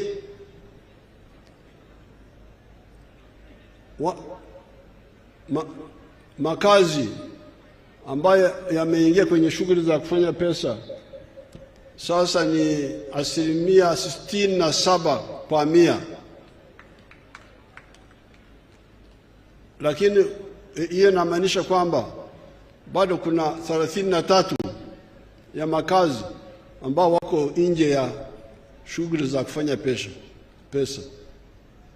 Tena unachiona kama hapa wakati unakuja kwa ndege unaona ardhi nzuri lakini hamfanye shughuli za kufanya pesa. Nitarudi Bukedi na sehemu zingine kuangalia hili jambo. Nitarudi. Ngenda kukoma okuyomba namwe kuruo kukongora kuruwa kimukongora ni mubere bali ate ne mwesera ne mutenyigira mukaweefube okukola sente ne mulera obwavu mu maka gammwe. On account of these measures, it is estimated that by the end of June 2025, of the end of this financial year, the economy of Uganda will be $57.57 billion by the exchange rate method and $163.3 billion by the PPP method, even before we start getting our oil out of the ground. with the vigorous implementation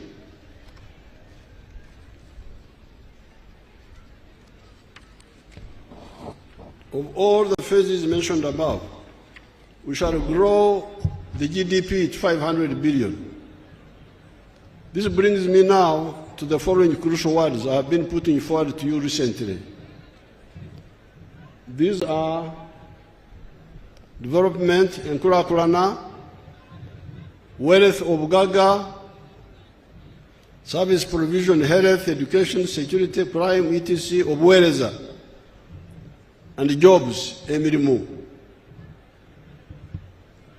Bwenakomawo tugenda okwongera ku bigambo ebino ebina: enkulaakulana, obugagga, obuweereza n'emirimu. Bwe mbadde nzijja wano nzije ku luguudo olulungi lwe twakola okuva e Namayingo, lulungi ddala, luli awo. Naye bwe mbadde ntunula bali y'oluguudo, mbadde ndabawo obwavu bukyaliwo. Kati obwavu okuliraana n'enkulaakulana si kyamagezi, kubanga obwavu bubwo ng'omuntu. Enkulaakulana ya ffenna, oluguudo lwa ffenna, essomero lino eriri wano ly'abantu bonna. Naye obwavu buli mu makaago. Naye ffe tugezako kyonna ekisoboka okubayamba muve mu bwavu obwo.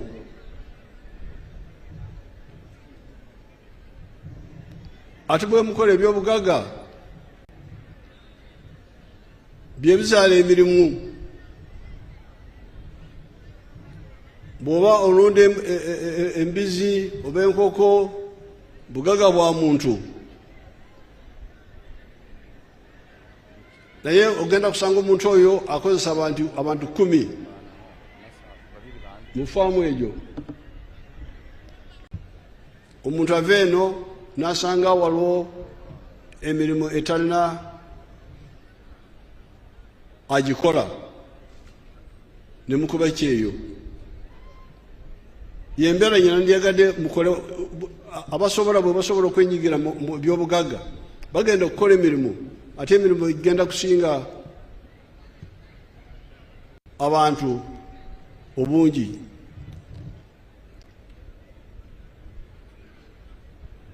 Public service jobs are only 470,000.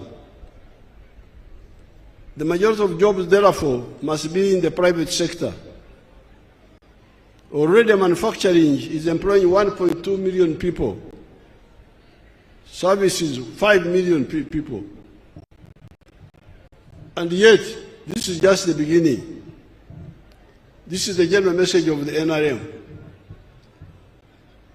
Si kituufu okulowooza nti gavumenti yegenda okukozesa abantu bonna,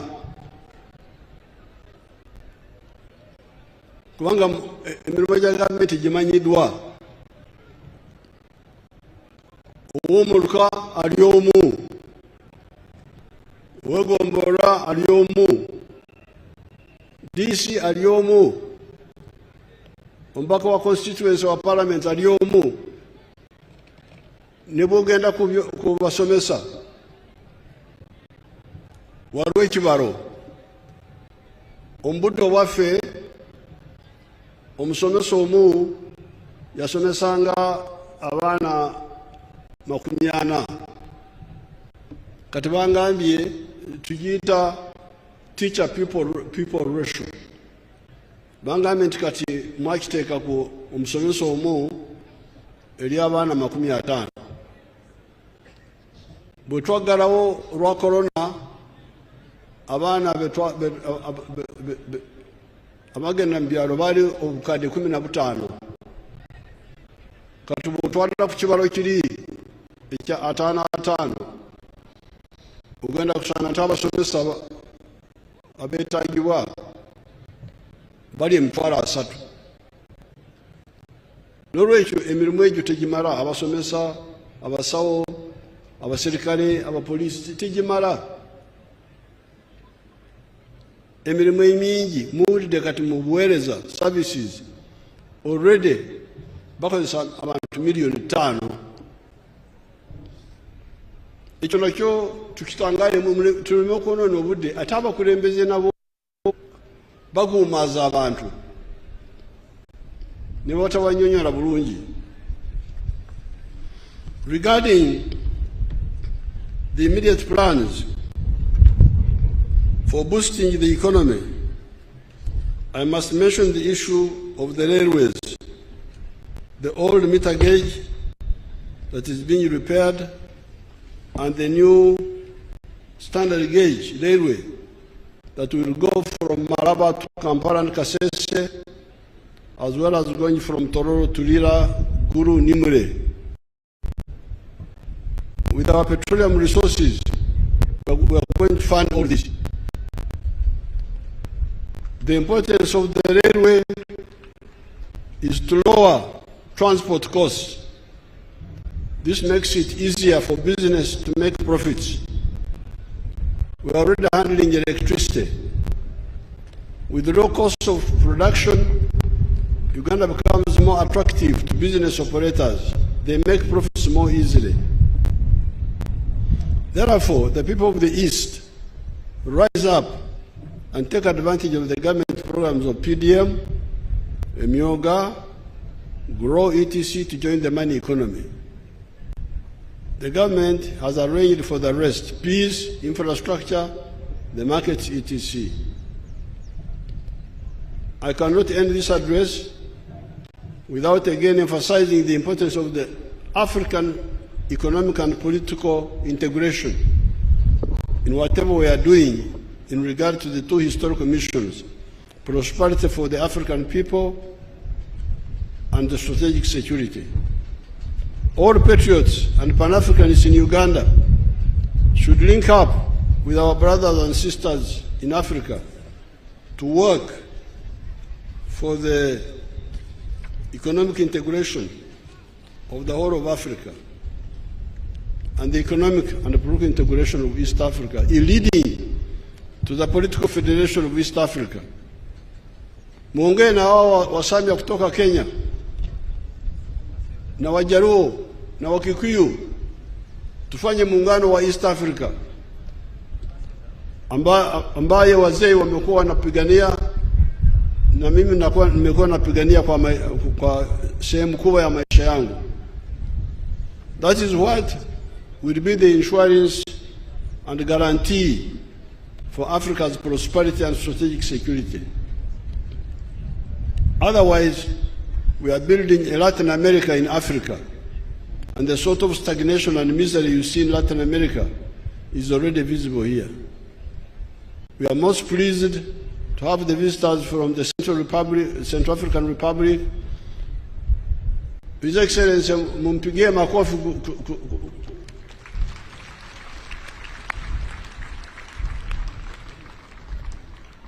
The Republic of Liberia, our daughter, the former Vice President, and our ndugu zetu wa Kenya, kutoka Kenya.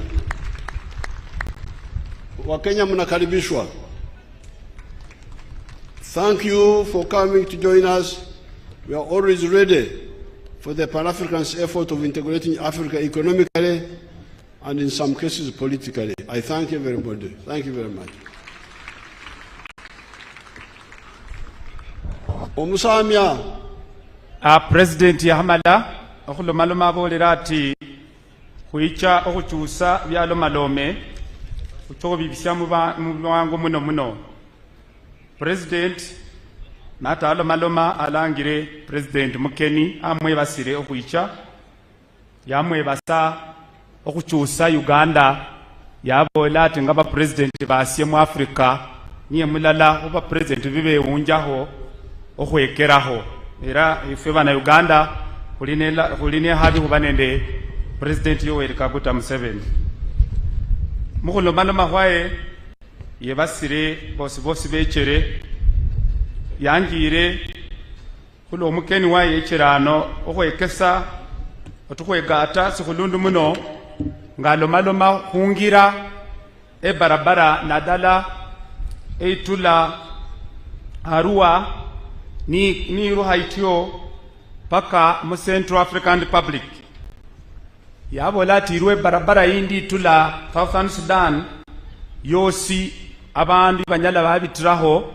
bola Central African Republic ngasiye kesambwe engira ni cherima abana Africa bose basobola oholera lala mungenda nende okesa ebya makusi kabwe abolere kwesho ati acho kubona Uganda Airline endege efwe yabana Uganda okubona mbo yikulaho olukendo olucha mu Central African Republic nene ndege ekinyala kyakinga bya makusi kutusamu Uganda okuyira mu Central African Republic yebasire komanda wa mae kula paredi mu bwenano yabola ati amaye kalibuya kula komanda muyaha musyo kuboneraho abolera ati paredi mwayiwenenge aba mae ni babao paka paredi liwa ne hulo buyaha ba paredi ni bamalire bakire ohole mirimo kindi ayosa yosere abo bana Uganda bose kule myaka kasasa bana kibiri nga hwetuka yacha mulukendo president lwakendere nende nare mu government lwakendere okutula luyengira mu bwami nenga natengira esi yatubola Uganda mu economy yanyola nga lumumanyire ebindu sibya becyangaho ebindu byekusanga nga balino okuberesa ebarua mundalo chobote mundalo chamini ebindu koti sukali ebindu koti sabuni sibindi byabone hangasa buli budalo ngolino kucha oba mumanyihe nadala abo babechanga omaye bakwandikira habarua kuwacho wafune bindi ebyo ni esintu silala president byema ho yabona ati nataachuse syalo sino nga abitira mu bindu bya lomalome hano binjo kubekesa abolera ati munkaga mubiri abandu bali nga bakendera kusende man economy bali bandu mwenda humya bongane abandu kyenda mwemu bosi bali bandu batadiranga hesende nenga balima balya nga lwabolere oholera enda yongane enda lecho president natechaho esyalo salisenyasi hanga siriho obutuki buhumanyana obwedini nende obwa bahaye na okusosola bahaye na basacha nende mubandu kumanya oti oli munesi oli muganda oli omunyankole ebindi byo byecha byatabula abana Uganda ngefo syo hweunja omudama kwefwe esitugata silalanisi president abolera ati nabere niecha yechere yabo nomundu ahola business anebusia namutebera nebusiho ati ukulangena president bamukaluhe mwati omundu yakolanga byakusa madimu akula kamwenge yekyabona ati program chaye yekyamo nyambwe abana Uganda bosi ngalukwebulwa kumenya nasilala handu bandu balala bahola batusa ebindu binasilala wobona bandu abatusa amabere uli mundu atusa amabere musitundu yabanga yimakula hundi esiyesyo kwabanga amabere kadiba mu bandu esiyekesambwe kubaho nende bakusa abahola bindi ibyo kwetaga ababikula kulesyo ngomo na Uganda wetaga mu na Uganda esiyesi ewo nyalo kulimano ebindu byawo wao makula na yakula atula ruwa habola ati kubilala kumisingi kwae niyo okudaha Uganda okuba patriotic yabola ati patriotism esyo okubiri yabola ati uli mundu mu Uganda nahengao okulima okutuse bindu okukusa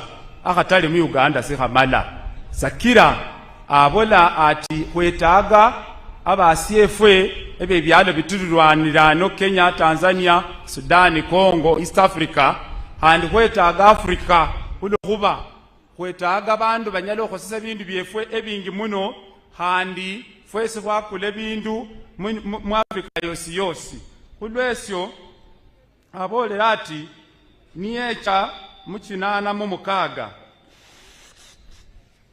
yaliwo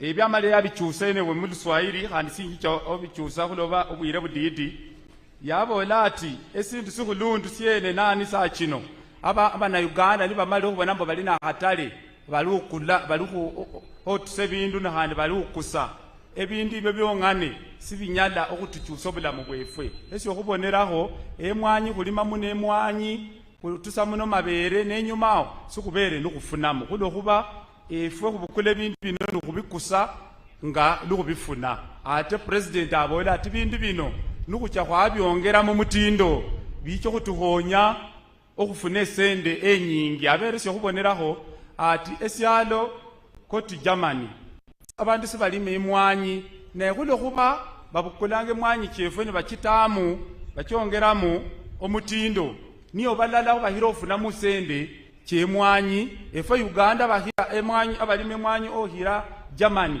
kufuna esende kitola emilioni ndala ebilioni ndala ya dola kuli ku milioni 900 ate Germany sayongane musi okuboneraho ifuna ebilioni 65 ate yo ikhosese mwanyi kyefu kyuba lukukulirano yabola ati esyo okubiri amabeere niyabona ati mabeere abantu bali n'amabeere mangi muno yabona ati mabeere musimanyire kafa mangu handi nabantu abakakula babadidi yabola okwongeramu omutindo kubonabwe ebintu bingi muno ebituba byonyala atusa mu mabeere yabola ati silala ku bintu gavumenti biholere binyala okhola niyo limengira okuleta amasanyalazi okuleta machi eyo niyo alangire ehulahulana nehulahulana yongane sireta bugaga esindi sikyokuleta obugaga niyo omundu wabuludalo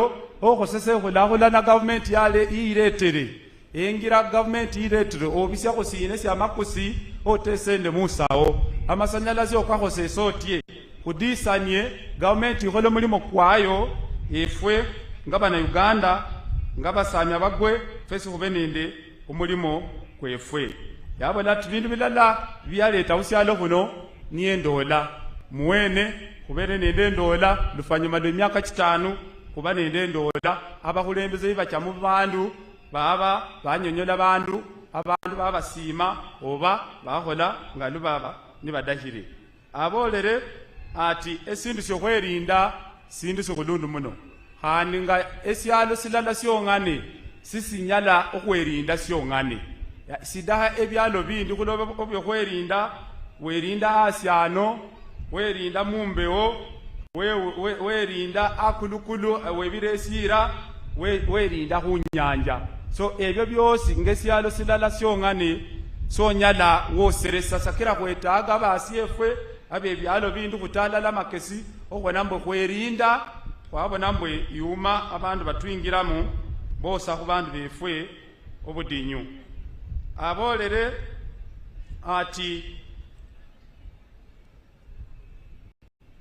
ebindu koti emirimo sikimala gavumenti ili n'emirimo emitwalo 47 naye abana Uganda abadahe emirimo bangi muno kulwesyo emirimo kucho kifuna kutye emirimo kucho kifuna ni gavumenti nga lwiri ukholanga iti okuyamba abaletane sende kyabwe otawo maholero okuberesa abana befe emirimo yabola ati eyo sekta eyo okhola amaholero already iruberesa abandu mirimo emilioni 2 no comparinga nende emitwalo 47 abakosi ba government bosi notero hotula kuba parish chief kuola kulu fwesi ihuli kuba member ba parliament so ekyo mirimo sikimala yabola ati sindu sinyalo kuleto mirimo niye bandu kwekhosesa government yaleta program nyingi muno omuli PDM omuli emyoga omuli esende kibaletere kino kyabahaye ekya grow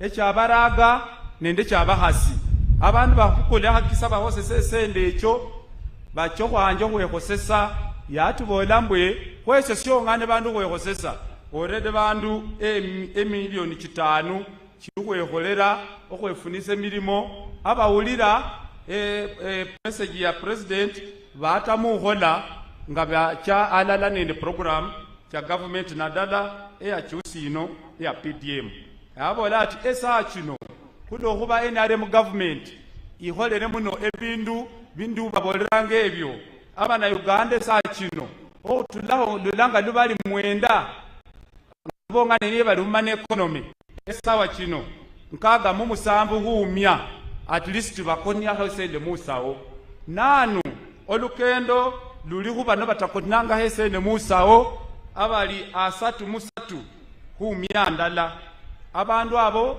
bosi kudaho badireho kubone mbwe bayombaha banjo otuza okonyesende musawo abolere atalucho kukaluha achokukaluha ebukedi yosi aikendemu abasimuse abone budinyisi nabo muri kubitamu wakubade government ikesero kuleta program kino government iretere kulahulana iretere masanyalazi iri mirengira iretere machi ibabere sende chokwe kosesa mu PDM na kusina njuha handi bano makumika datu kuba datu basidongere enyuma so ohonyo eno manuma ibere a president amali senabola ati simbi syacho tahesira nanu niyo engenda ererwe egari yomosi alukesaho government okuteresa egari yomosi halerira ejakenanga nihandi balugomba ha egari yomosi eri hosesa masanyalazi eri chosobosa abandu okese bya makusikabwe abene bose ukenderamu ne nibahola ebindu bakeseho ocha mumoni abolere namalirisa handi ati ebindu bidatu bine ebinyada byatuhonya esyamberi nisyo byalo malomeko development ehulahulana mulimo kwa government niko si mulimo kwao government yihola itie ibane sende yali mengira yali tamasanyalazi yali tamachi nawe mwene olino okola ogagawale atebera ati no gagawala onyalo gagawala no sabire yakaloha mati khaba usabirisa sisi gagawaza o esindu sinyalo kugageiza niyo hole mirimo yabola ati amalirise president wefwe nabola ati efwe ngabana Africa kulino kwegata kulo kuba nukutegata yuma lukunyala kwa malawi bidinyu byefwe sibidaka syalo silala sibidaka ebyalo bibiri abere esyo kubonera omukeni mugulundi yalangire president wasiye otula mu Central African Republic okubona mbwe ku esyo syo ikesambwe abana Uganda mufukirire Africa yegate yosiyosi niye cyo tuhonya okwanje kumalawo ebidinyu byefwe ebikire obuyaha no tusereko ebidinyu byaluwo government nifuna independence mu mwaka kwa 1990 kaga mobili mwebale muno kale abasamya n'abakedi mwena mwebale muno were abakume mubiro president lukalakasa mubiro president hadi mumusangalire simba udira abeo president Museveni abeo yoko basa kutumuna mvereso bululu 2026 amina. We want to recognize the presence of Mr. Karangwa, the NRM chairman of Kayunga district, who joined us. Wave, stand up and wave to His Excellency the President.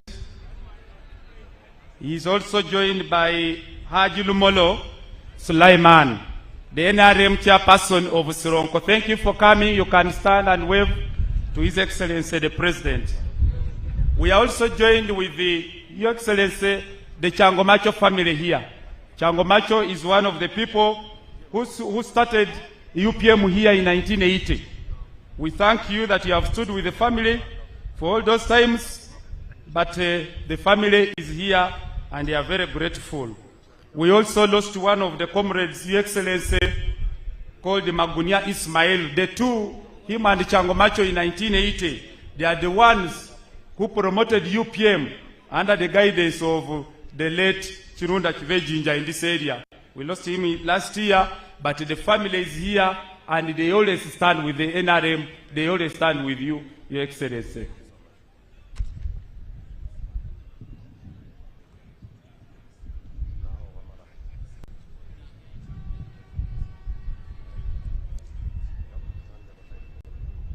In a special way, Your Excellency, I want to thank you for the parental insight through your speech, full of guidance and wisdom towards achieving socio-economic transformation to the citizens of Uganda as a sign of securing their future. As our national chairman of the mighty party NRM and President of the Republic of Uganda and Doctor of International Philosophy, Your Excellency, in the corridors, sir, during your speech, the people of Busia and Ugandans appreciate your intellectual presentation and are requesting you for presidency come 2026. They will give you the votes, Your Excellency.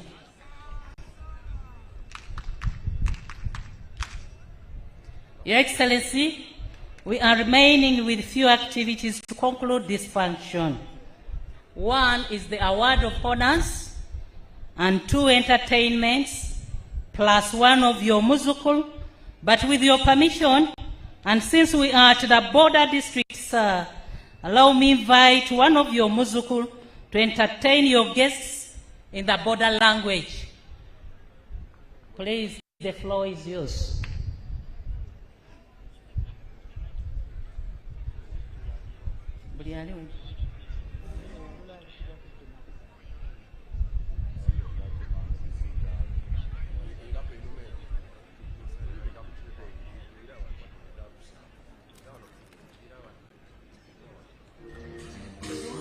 Kute Mseveni, minipige magoti tena. Rais wa Jamgano wa Uganda, mchapakazi achoki kuwa anahepinga nani.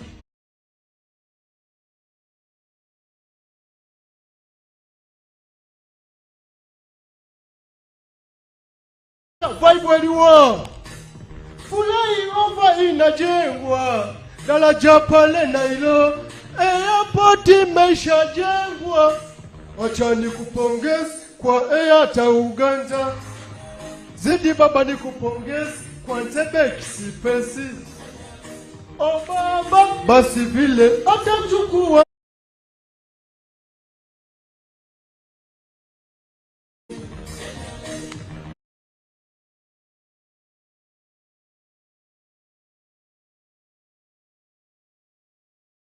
pendeza. Mseveni tupewe nini? Vilokufa eka vifufua, karudisha nisa mselikalini, watoto kusoma ni bule. Pili na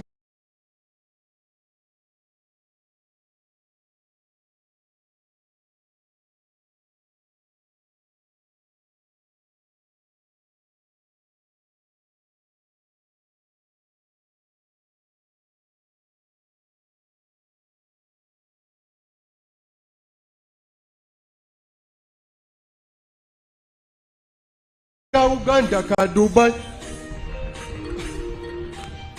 Obugalo bwa jaja buliwo.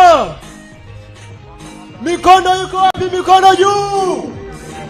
NRM hoye. Mama Milo Babalanda iko wapi? Mikono juu. Kushoto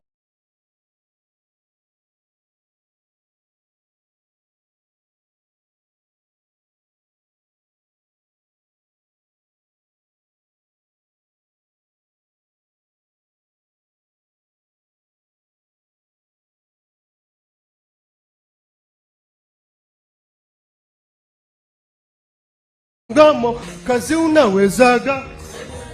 O baba basi vile atachukua, kula zangu 26 basi wa mwaka we chukua.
tuweze kuchapa kazi, Uganda yetu isonge mbele.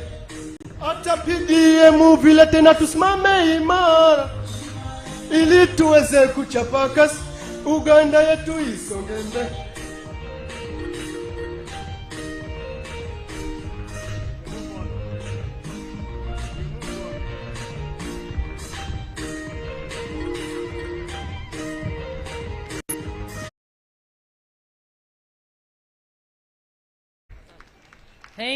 Thank you, Muzukulu wa President Museveni.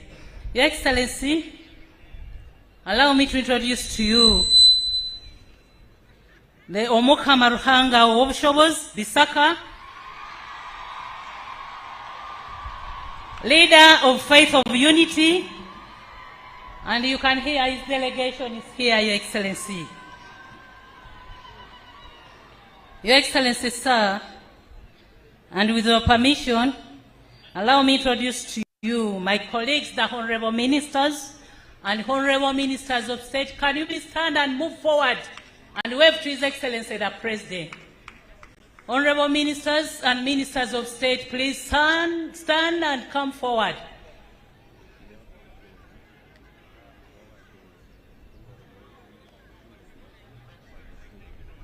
The same to the Honorable Members of Parliament. Please, honorable members, stand for HE's recognition.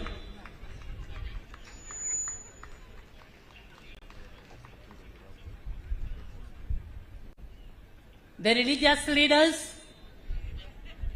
honorable religious leaders, can you please stand and move forward?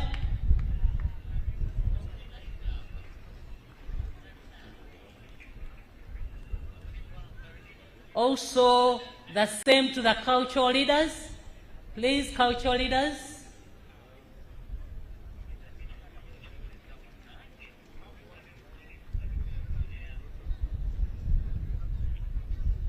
Your Excellency,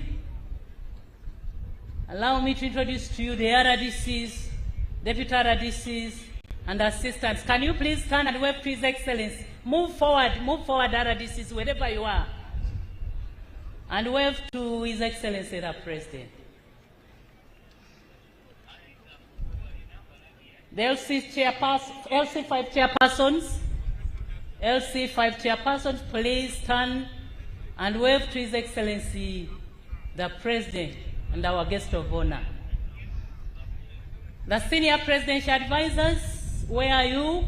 Senior presidential advisors, can you please stand and wave to His Excellency?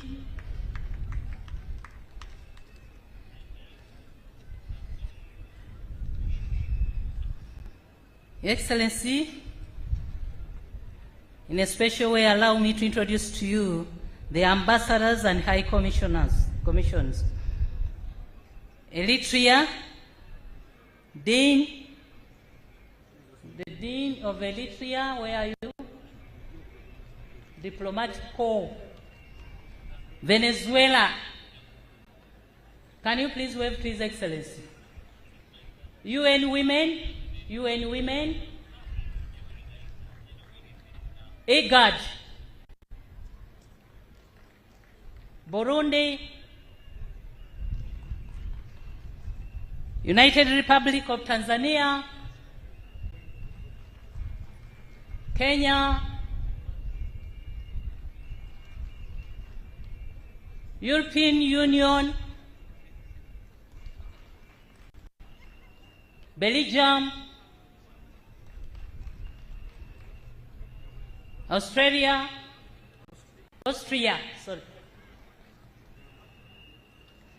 France, Ireland, South Sudan, Equatorial Guinea, Ethiopia, Rwanda is represented by the defense attaché. Rwanda. Thank you, Your Excellency.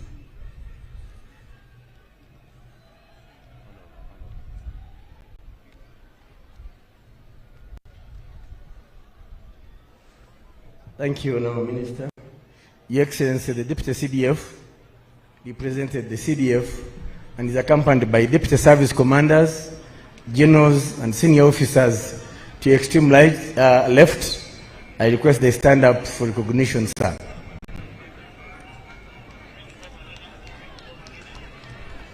Deputy Service Commanders and Generals plus Senior Officers.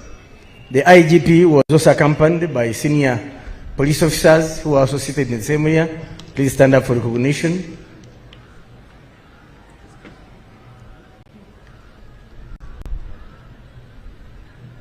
The Commissioner General of Prisons was also accompanied by senior officers from the prison service. Please stand up for recognition. Thank you very much. Your Excellency, may I have your permission to invite the Master of Ceremonies for the Chancery to present to you the awardees of this year's Independence Celebrations Anniversary for the various medals. Major General George Igumba.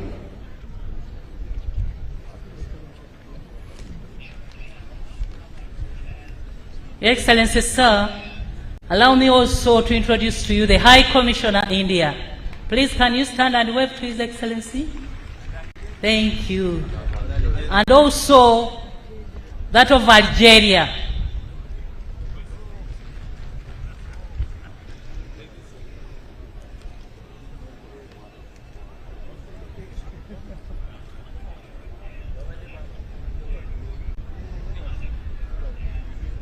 Bohave Secondary School, get prepared to entertain His Excellency the President immediately after the word of honors, and also Babiri Bandu Cultural Group, Masab Town Council.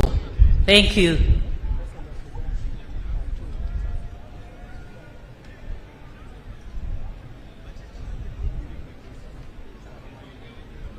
Your Excellency, we also have the Ambassador of Sudan, Khartoum. Thank you.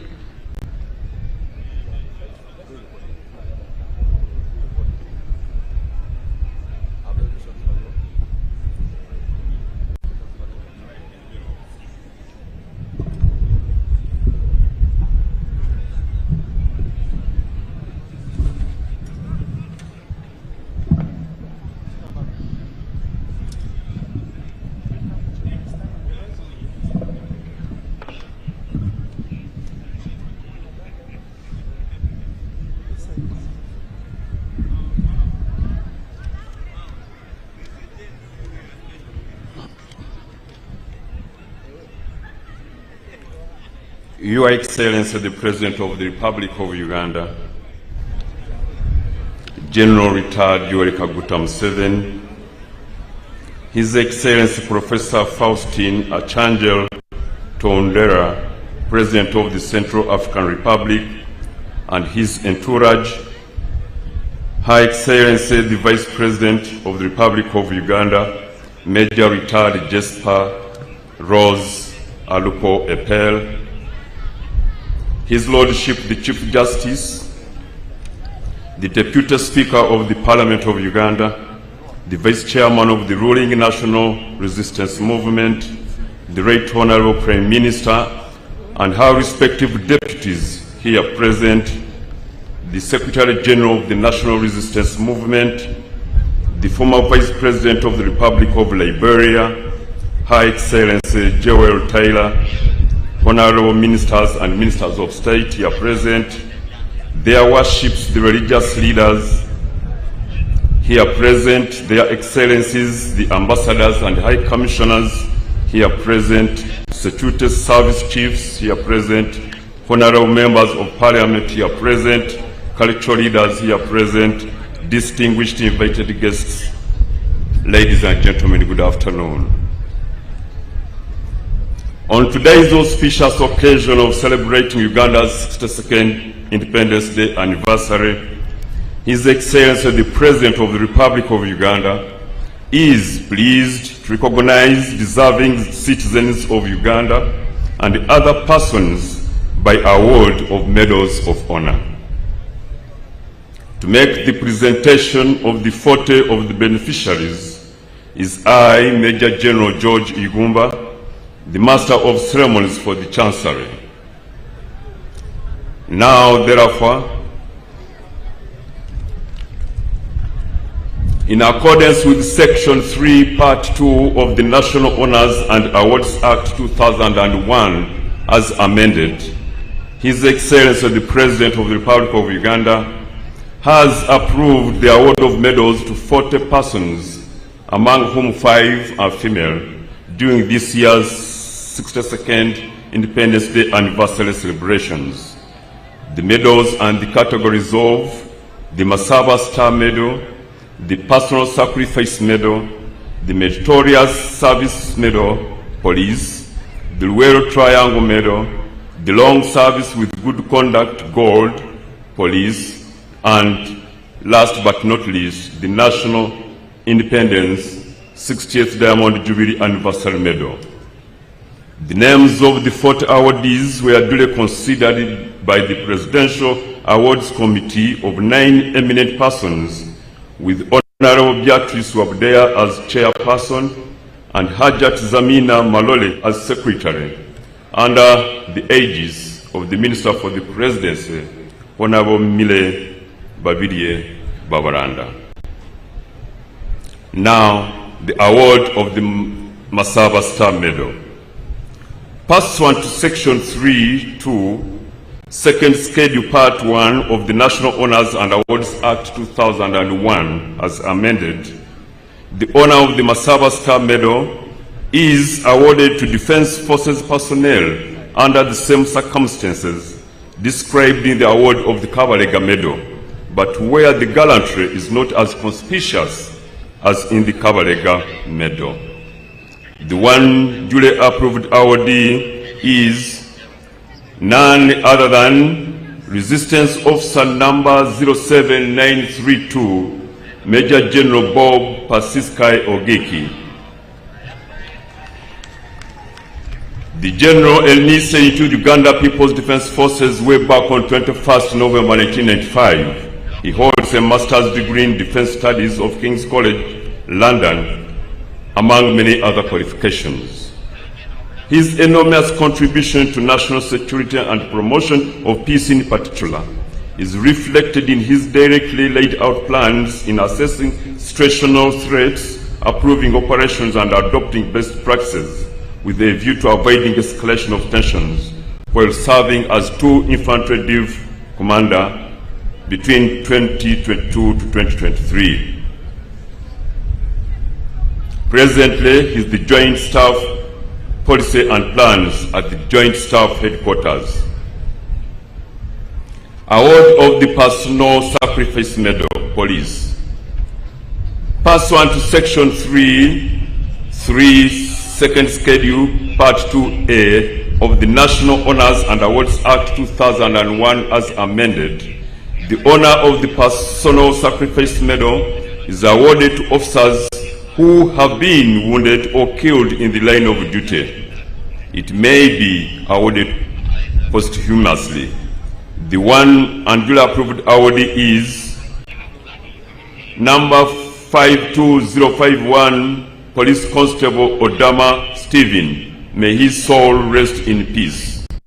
PC Odama Stephen joined Uganda Police in 2006 as a special police constable. The officer was deployed at Busika Police Station in Luwero and was among the police officers who were attacked by suspected ADF rebels on 31st October 22. He was rushed to Mulago ICU after sustaining multiple bullet wounds and later died. His recognition is for the sacrifice he rendered to the nation. Award of the Meritorious Service Medal, Police. Pursuant to Section 3(3), Second Schedule, Part 2A of the National Honors and Awards Act 2001 as amended, the honor of the Meritorious Service Medal is awarded to police officers of meritorious service, particularly in operations where initiative and meritorious behavior has made vital differences to the success of the operations. It is also awarded for acts of endurance and dedication. The one duly approved awardee is Number 2856, Inspector of Police, Okiria James Francis. Award of the Royal Triangle Medal. Pursuant to Section 3.2, Second Schedule, Part 1 of the National Honors and Awards Act 2001 as amended, the honor of the Royal Triangle Medal is awarded to any person, military or civilian, who either joined the struggle or operated closely with armed freedom fighters against dictatorships in Uganda from 1981 to 1986. The three duly approved awardees are Lieutenant Retired Jackson Golola, Resistance Officer number 0434, Captain Retired Henry Chimera, and Resistance Amen 01744, Retired Sergeant Mugisha Rashid Salongo. Award of the Long Service with Good Conduct Gold 30 years plus Police Medal. Pursuant to Section 3, Second Schedule, Part 2A of the National Honors and Awards Act 2001 as amended, the honor of the Long Service with Good Conduct Gold 30 years plus medal is awarded to officers with long service years with a clean and uninterrupted service to the force. The four duly approved awardees are number B/1114, Commissioner of Police Haj Basalirwa Jamal, a male adult from Bugiri District, who joined the Uganda Police Force in 1992 as a probationer police constable. He has risen through all the ranks up to the current one of Commissioner of Police. He has worked diligently in different capacities for now 32 good years, and he is currently working in the Directorate of Human Resource Administration as Commissioner of Police, Charge of Protocol, Honors and Ceremonies. Number C/128, Senior Superintendent of Police Chaningom Pius, a male adult from Nebi District. Number 1775, Senior Superintendent of Police Monday Johnson, a male adult from Kawarole District. And number N/1551, Inspector of Police Nerima Jessica, a female adult from Gomba District. Award of the National Independence 60th Diamond Jubilee Anniversary Medal. Pursuant to Section 3.2, Second Schedule, Part 1 of the National Honors and Awards Act 2001 as amended, the honor of the National Independence 60th Diamond Jubilee Anniversary Medal is awarded to a person in recognition of outstanding service and loyalty to the country from 9th October 1962 to 9th October 2023, and who has championed and contributed significantly to the struggle for independence, or to a person who has continued to protect the independence of Uganda. The 30 duly approved awardees are Resistance Officer number 07696, Colonel Samuel Chugora Tumwebaze. Resistance Officer number 07364, Lieutenant Colonel Retired Vincent Tumwesije Bakarwera. Resistance Officer number 07654, Lieutenant Colonel Dr. Patrick Impima. Resistance Officer number 07663, Lieutenant Colonel Retired Robert Mugiz. Resistance Officer number 11038, Lieutenant Colonel Loveday Gaspar Lakomekej. Resistance Officer number 08081, Major John Ediegu. Resistance Officer number 08872, Major Retired Charles Wire.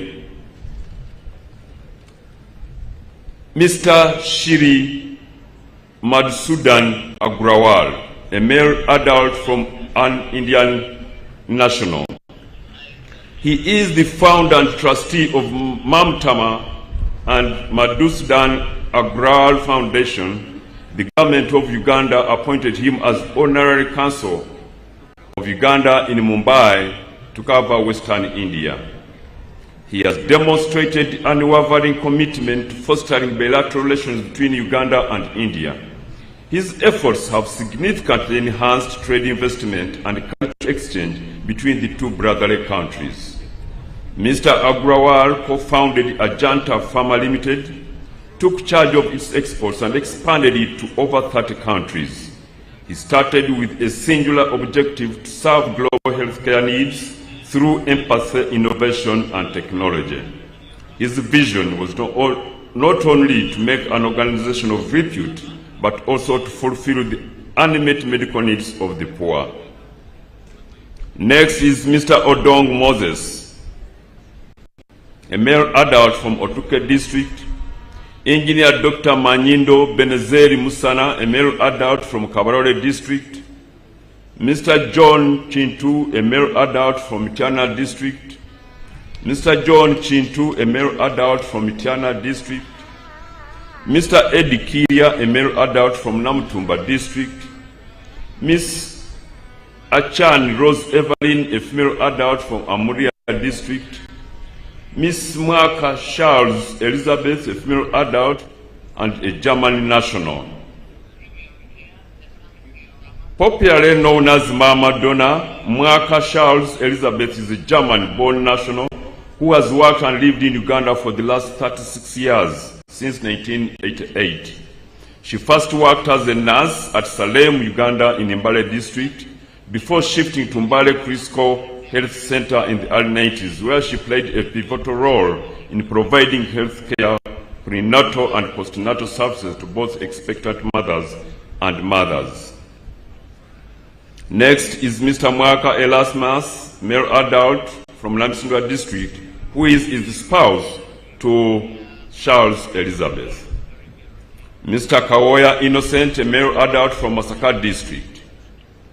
Sister Rose Nerima, a female adult from Umbare district.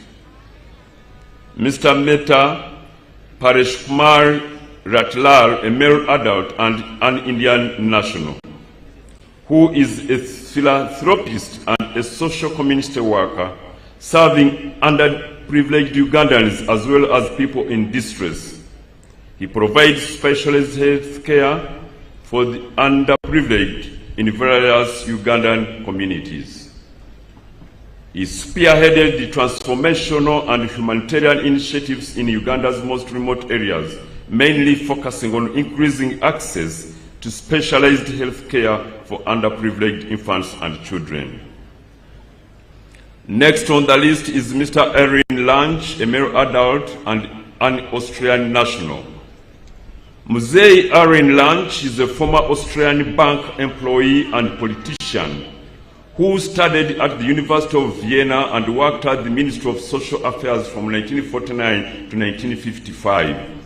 In 1973, he joined the government as the Minister for Transport. In 1977, he became Minister for the Interior, and from 1983 to 1985, he served as Minister for Foreign Affairs.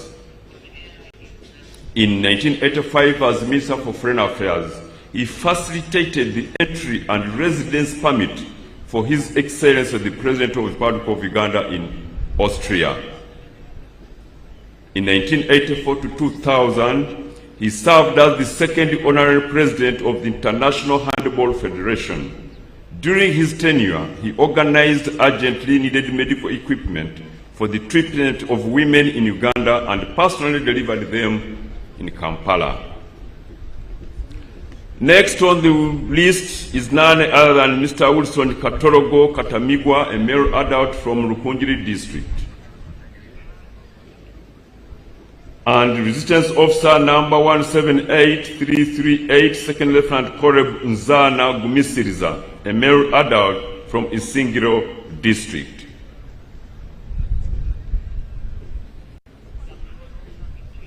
Mr. Chris Oriema, male adult from Zombo district. Mr. John Makombo, a male adult from Kasese district. Mr. Paul Ross Wagaba, may his soul rest in peace, from Nakaseke District.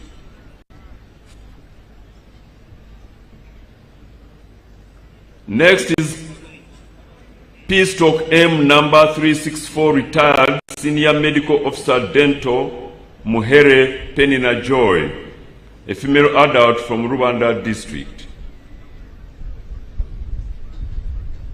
P/M number 357, retired Senior Clinical Officer Mugisha Gad Karia.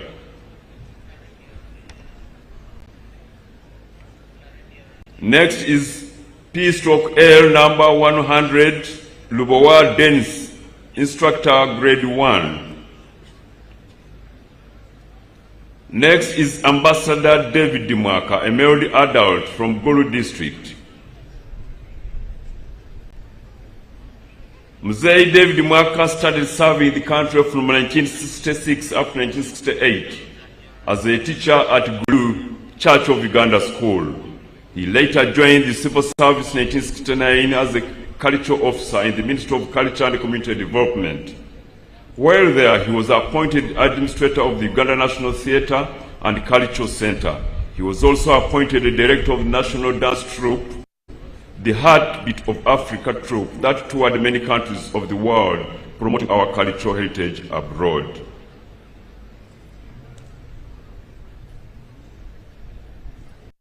Next on the list and last, Your Excellency, is none other than K number 2196, Assistant Inspector of Police, retired Kanapulia Dominic, a male adult from Mpigi District. He did join the Uganda Police Force in 1974 as a probationer police constable. He rose in ranks up to the rank of Assistant Inspector of Police, at which he retired in 2017. During his time of service, he worked in different police units until when he became a police driver and deployed in the Vice President's office. One of the most outstanding part of Mr. Kanakulia's career is that he has been the official chauffeur of Their Excellencies, the Vice Presidents of Uganda, from the time of Honorable Chintu Musoke, Honorable Wandera Kazwe, Honorable Gilbert Mukenya, Honorable Sekandi, to the current one, Her Excellency, retired Major Jessica Alupo Epel. Your Excellency, that marks the end of my submission. I do thank you for your kind attention and patience for God and my country.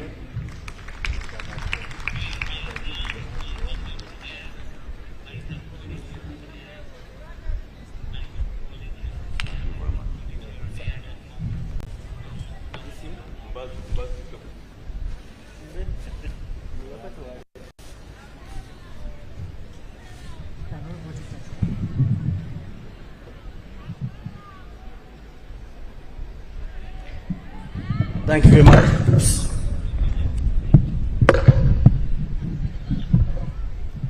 Thank you very much.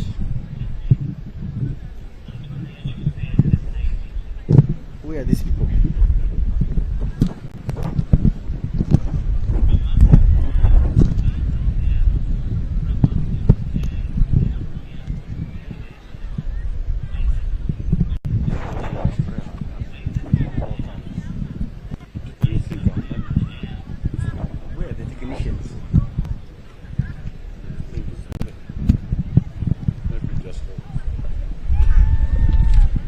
Thank you very much, Mr. General George Igumba, Your Excellency, sir. Allow me give you some statement. The topic has been a lot, and I will invite Buhobe Senior Secondary School. Buhobe Senior Secondary School. If they are not here, okay, quickly.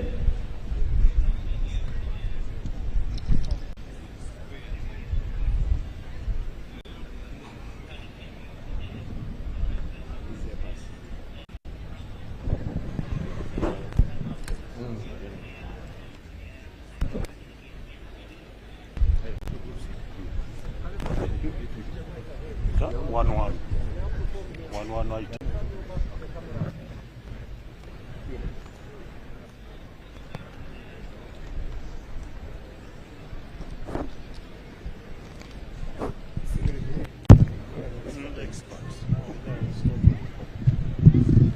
Thank you.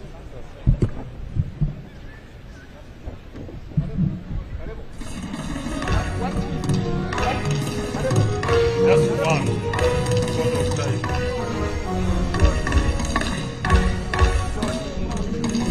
Happy birthday, oh, happy birthday, baby. We are proud of you. The camera is yours. No others keep shining for everyone that's good.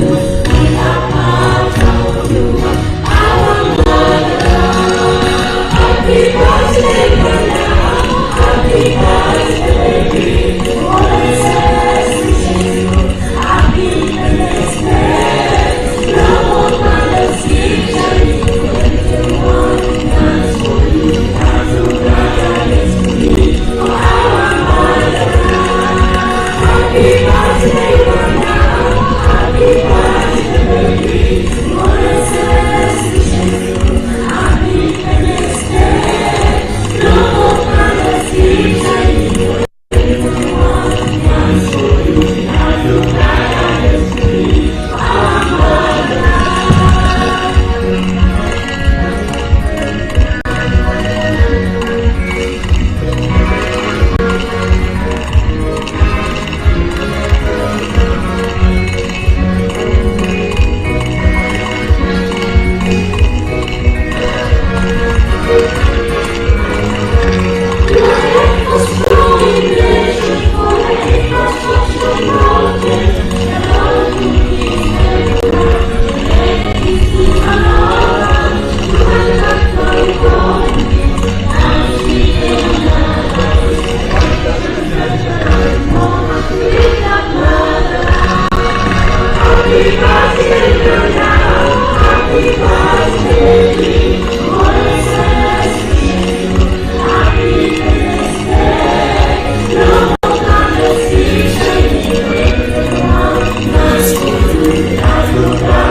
Thank you very much, Buhove Senior Secondary School. Your Excellency, I want to thank you for this school because you delivered to them the bus you had promised them and they are very grateful.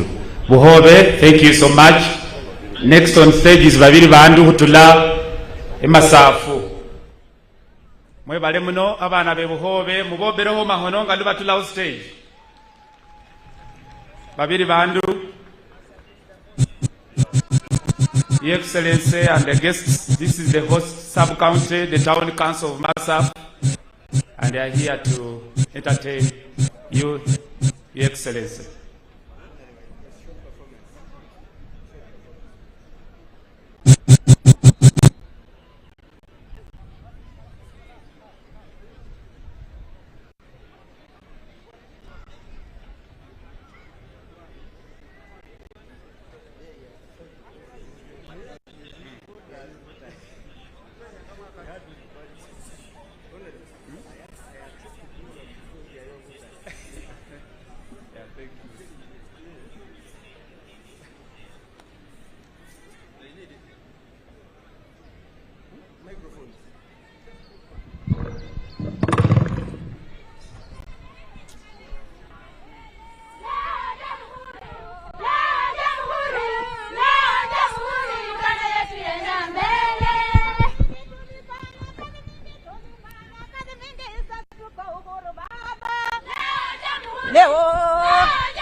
Tulitezwa na wasungu, tulifanya kazi mingi, sasa tuko uhuru baba. Leo jamhuri Uganda yetu ya mbele. Tulifanya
tendelea siwa Kaguta.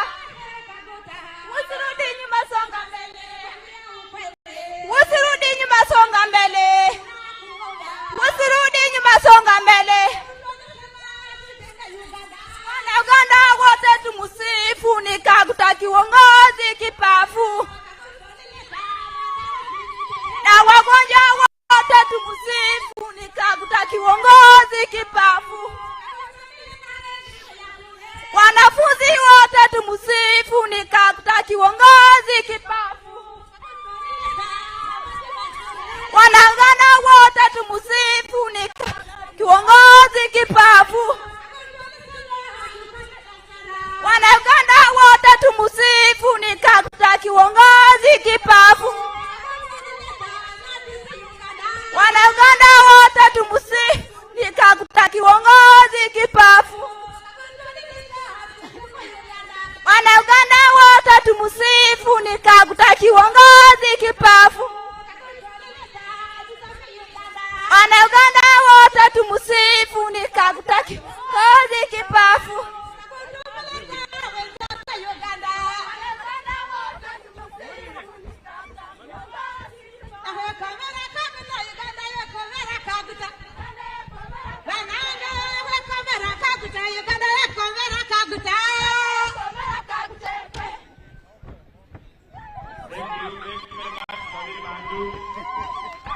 Your Excellency, Magiri Bandu is unity. Two is more than, is better than one. And this is what you have been preaching, Your Excellency, in terms of integration, in terms of grouping, that we need to be in numbers to achieve socioeconomic transformation. Thank you very much.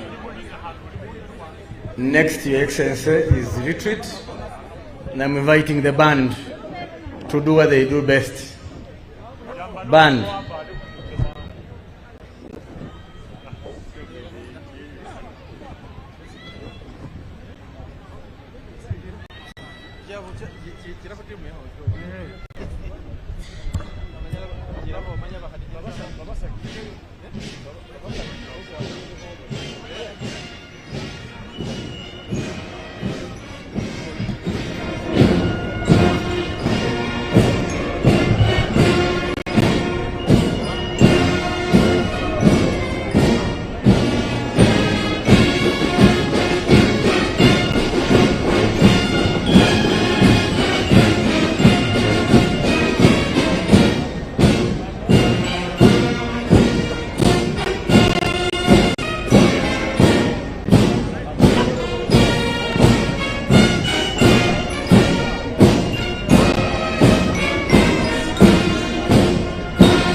That marks the end of this year's independence celebrations that we have held.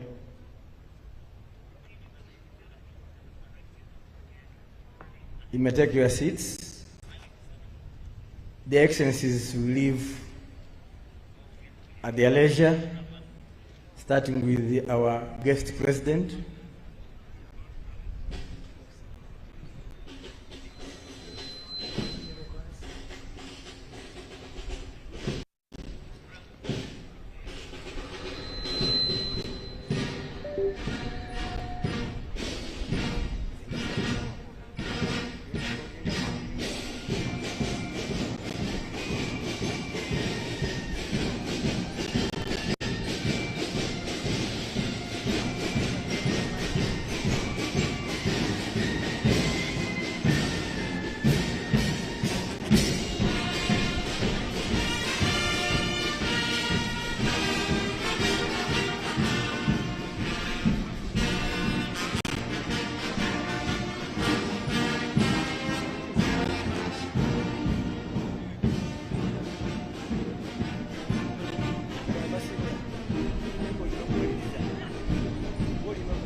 Will leave at leisure. Other guests depart in reverse order of their arrival. May the good Lord accord you, Your Excellency, and your guests the traveling masses to your respective destination together with our guests.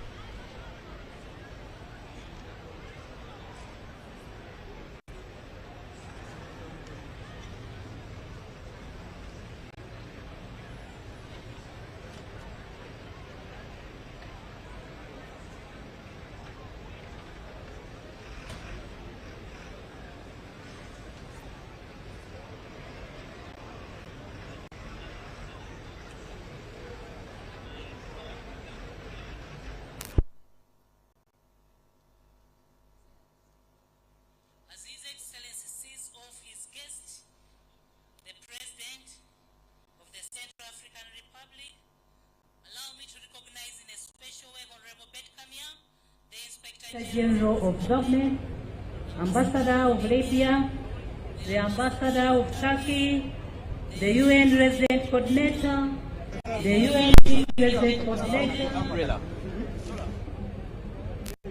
Thank you for coming and celebrating with us.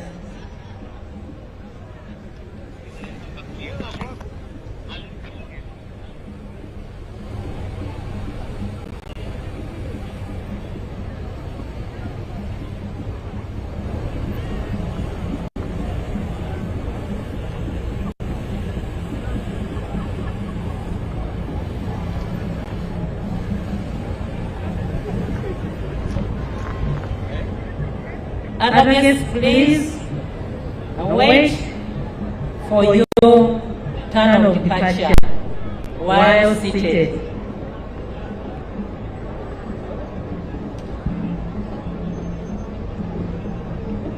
Kweli.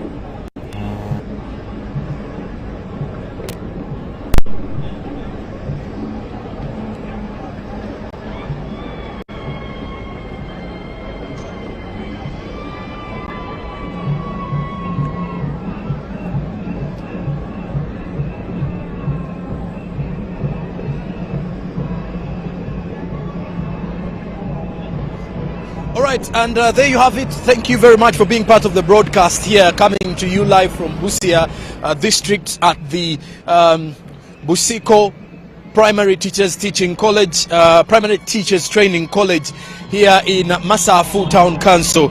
And well, of course, you get to realize that the activities here have also been topped with awarding of gold medals to quite a number of dignitaries. Now at this particular time, you get to realize that a number of these dignitaries are also on their way out of the venue, and as we get into understanding what next after that, and of course President Museveni is also on his way out, but from that side of things, let's first get the perspective from the National Resistance Movement for how important such a day is for the nation, and of course looking back at celebrating independence and how important it is, and then also for the 38 years of the NRM at the helm of the leadership. What does this mean for Uganda as a country? A happy Independence Day, sir. Happy Independence to you and to all Ugandans watching us. We are live from Busia. We are excited. You can hear the background noise. Uganda is 62 years old. What a lovely country we are in. It is the president's speech summarizes everything, and then we are happy, celebrating. We look forward to seeing a much more prosperous Uganda in years to come. Interestingly, we've seen a number of languages being used today. One is Kiswahili. We've seen the president using Samia. We've also seen the guest president using French.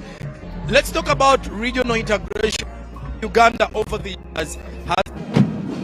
This is just a tip of the iceberg of what Ugandans should expect to see at the upcoming 62nd Independence Day anniversary celebrations. The deputy spokesperson of the UPDF, Kanodeo Akiki, is pioneering the commanding of this new parade.